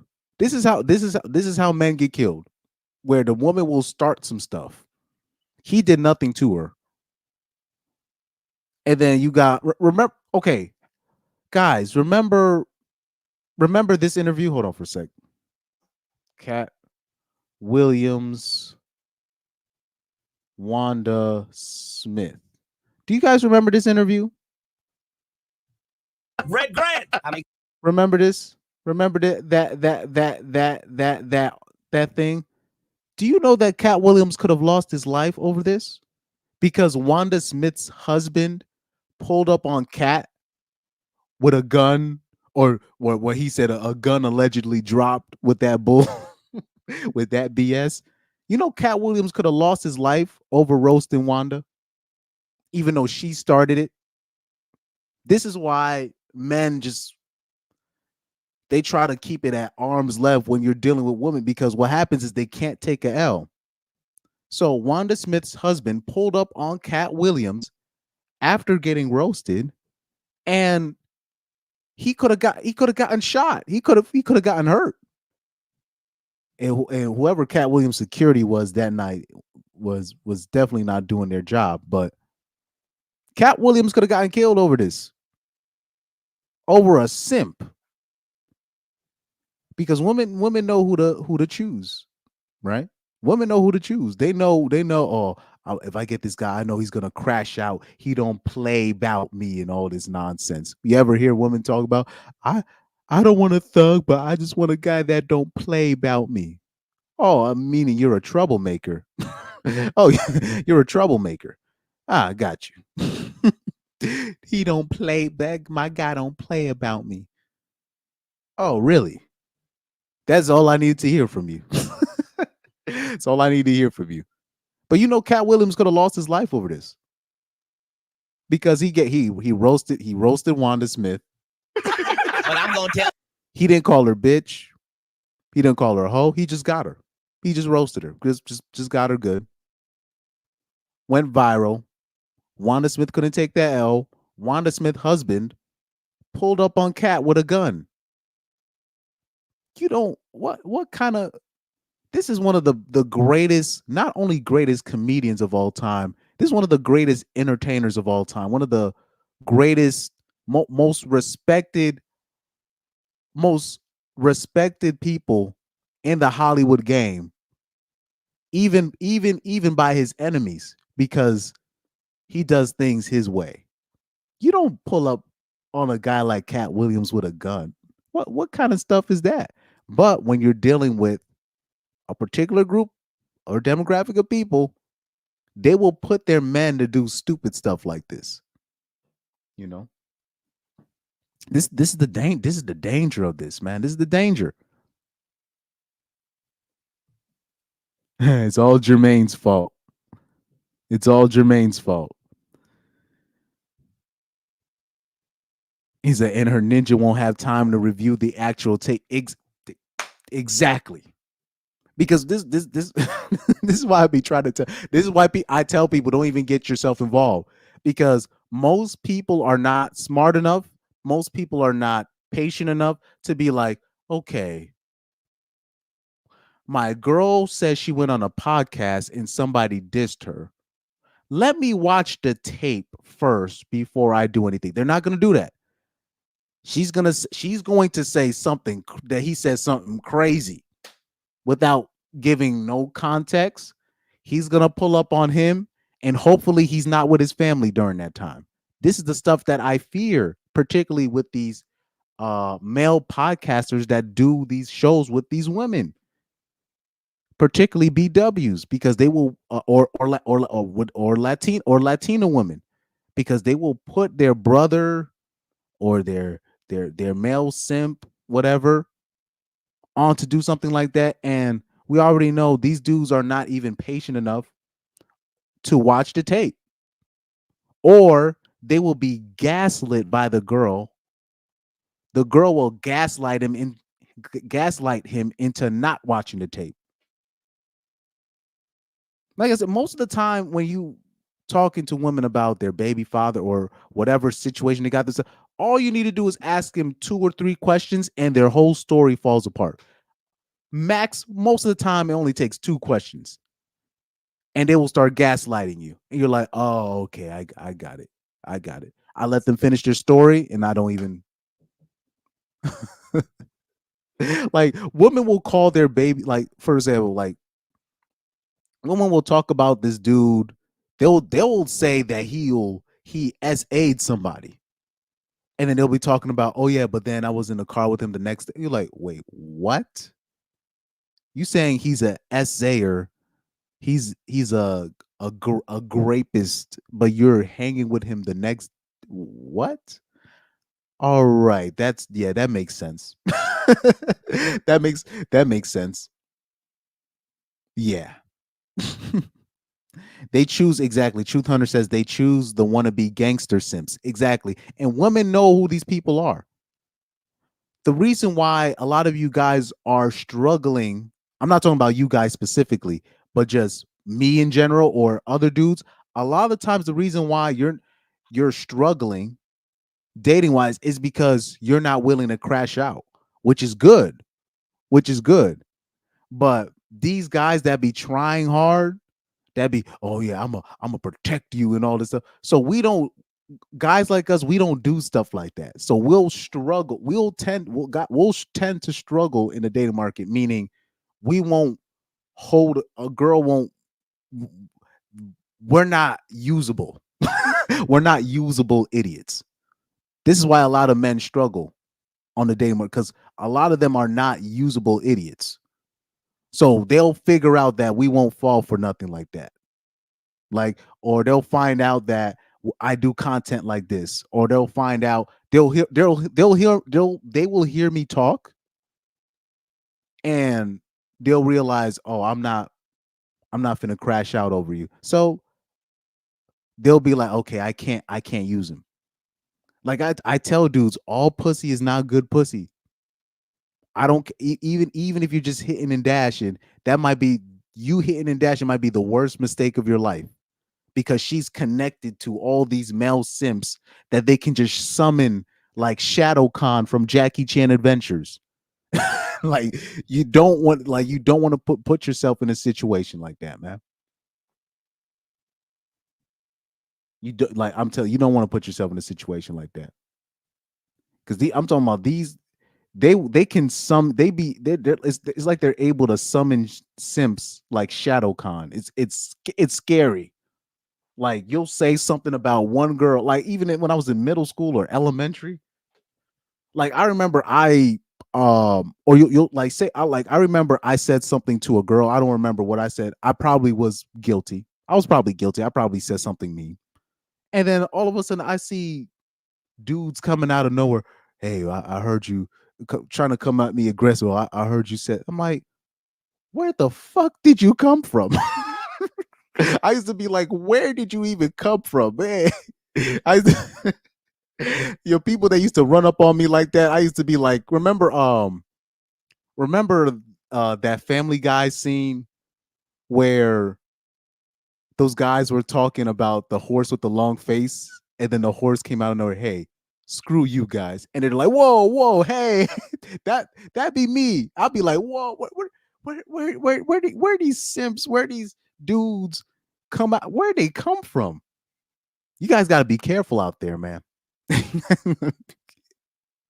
That's why, unfortunately, I hate to say this, but this is why particularly when it comes to dating Black women and Latino women to a lesser extent, but when it comes to dating with Black women and to a lesser extent Latino women, I'm very cautious on trying to prove, let me try to hit it on the first night.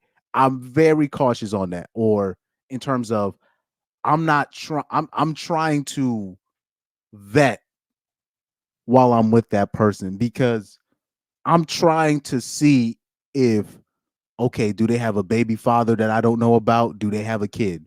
Do they have an ex that be stalking them?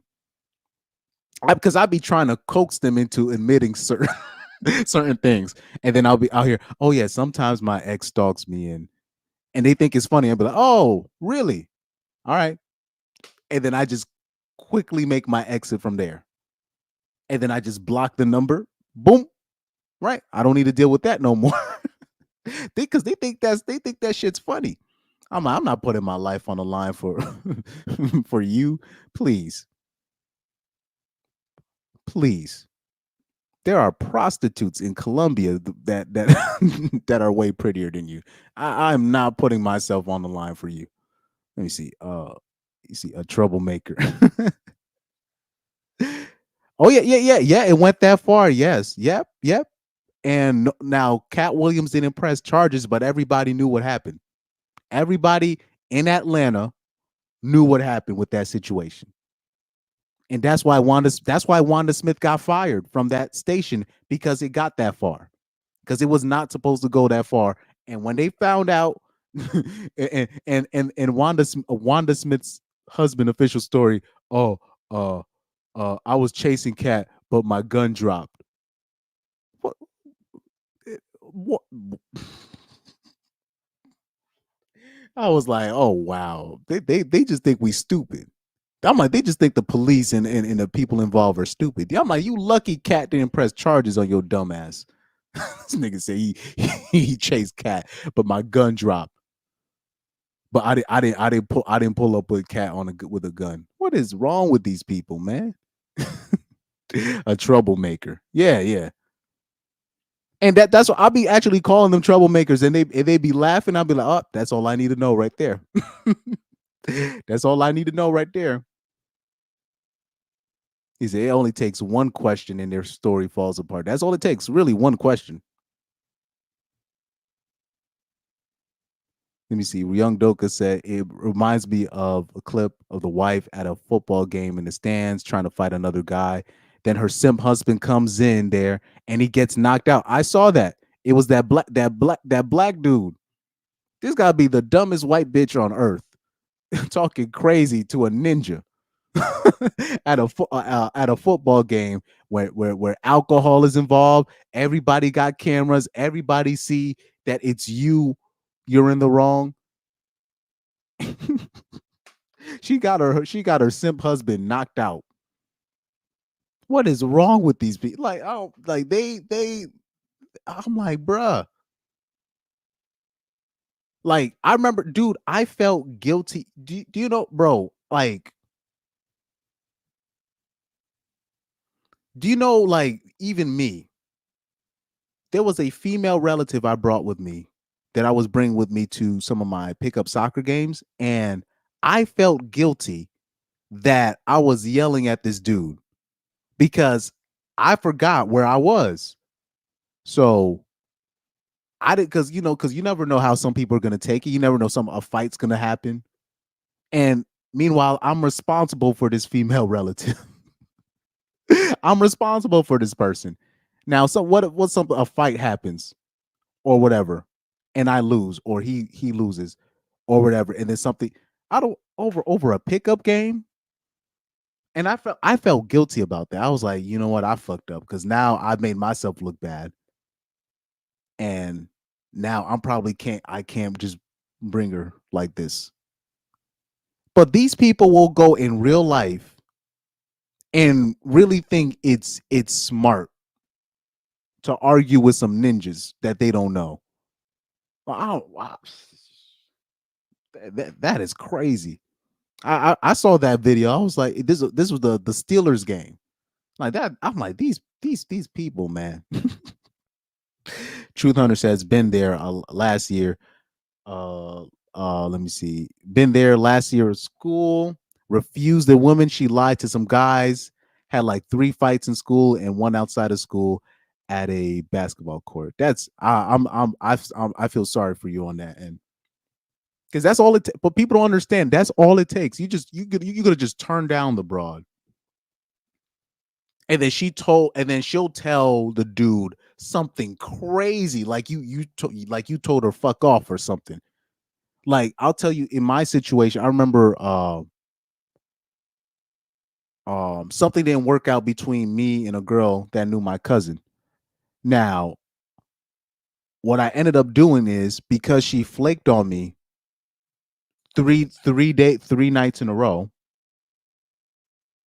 and she ended up tripping on me, and I had the screenshots, right? And I was just, and she was like, "Well, you try to treat me like some kind of whore," and I was like, "You know what? Maybe this is not gonna work out." And she was like, "Yeah, you're right." And then I blocked her.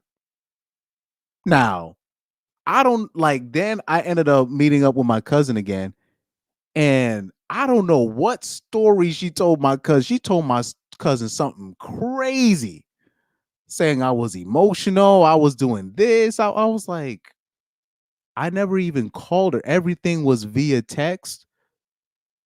I didn't rush her. I didn't call her bitch. I didn't even call her out. I didn't even hold her accountable. I was just like, you know what? I was like, oh, what happened? You couldn't make it last night?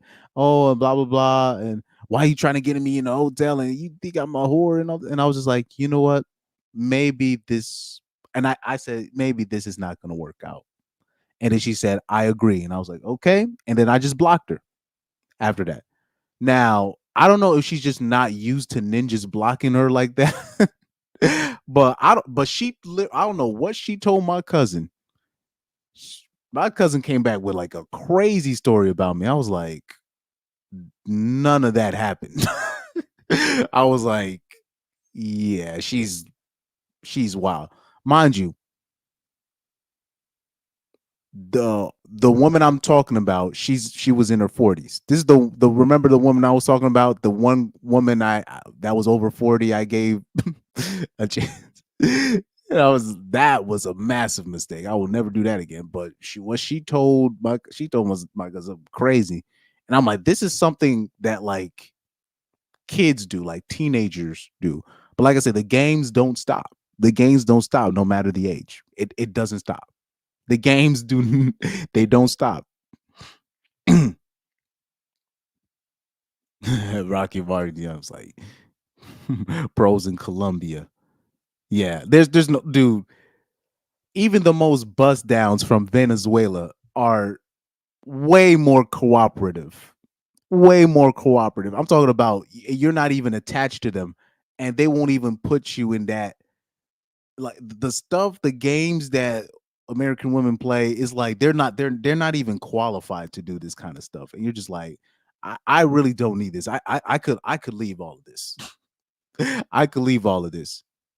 Once you go out with a girl that comes from a different culture, it's not necessarily you have to go to Colombia. Once you go out with a girl that just comes from a different culture, that just comes from a different upbringing, you realize that, oh, American girls, they just, it's not it.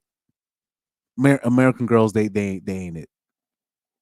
Your best bet at dating an American girl is if you need to hope that her parents come from a different country. That's your best bet. Otherwise, if you dating a girl with their parents come from here, I don't care if they're church people. That's gonna be an L for you long term. Yeah. No, there's no like no. Like some of the like what they will ask you to do, the stuff that women will ask you to do. I'm talking about they don't even know you. And I'm like, who do they think they're talking to? Like they're just so used to just ninjas just crashing out over them. That's crazy. That ain't it, man. But anyway, oh, Corey Holcomb's show just started. This is my daily education. Just to let you know, this is my weekly education to watch this show. You know what I mean? So I am going to sign out on this.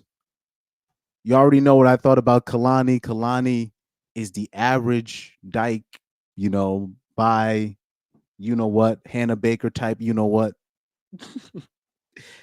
That's just not it, guys. But man, thank you guys for tuning in. Warband members, thank you for tuning in. Lorette, thank you especially for tuning in on one of these nights. Thank you.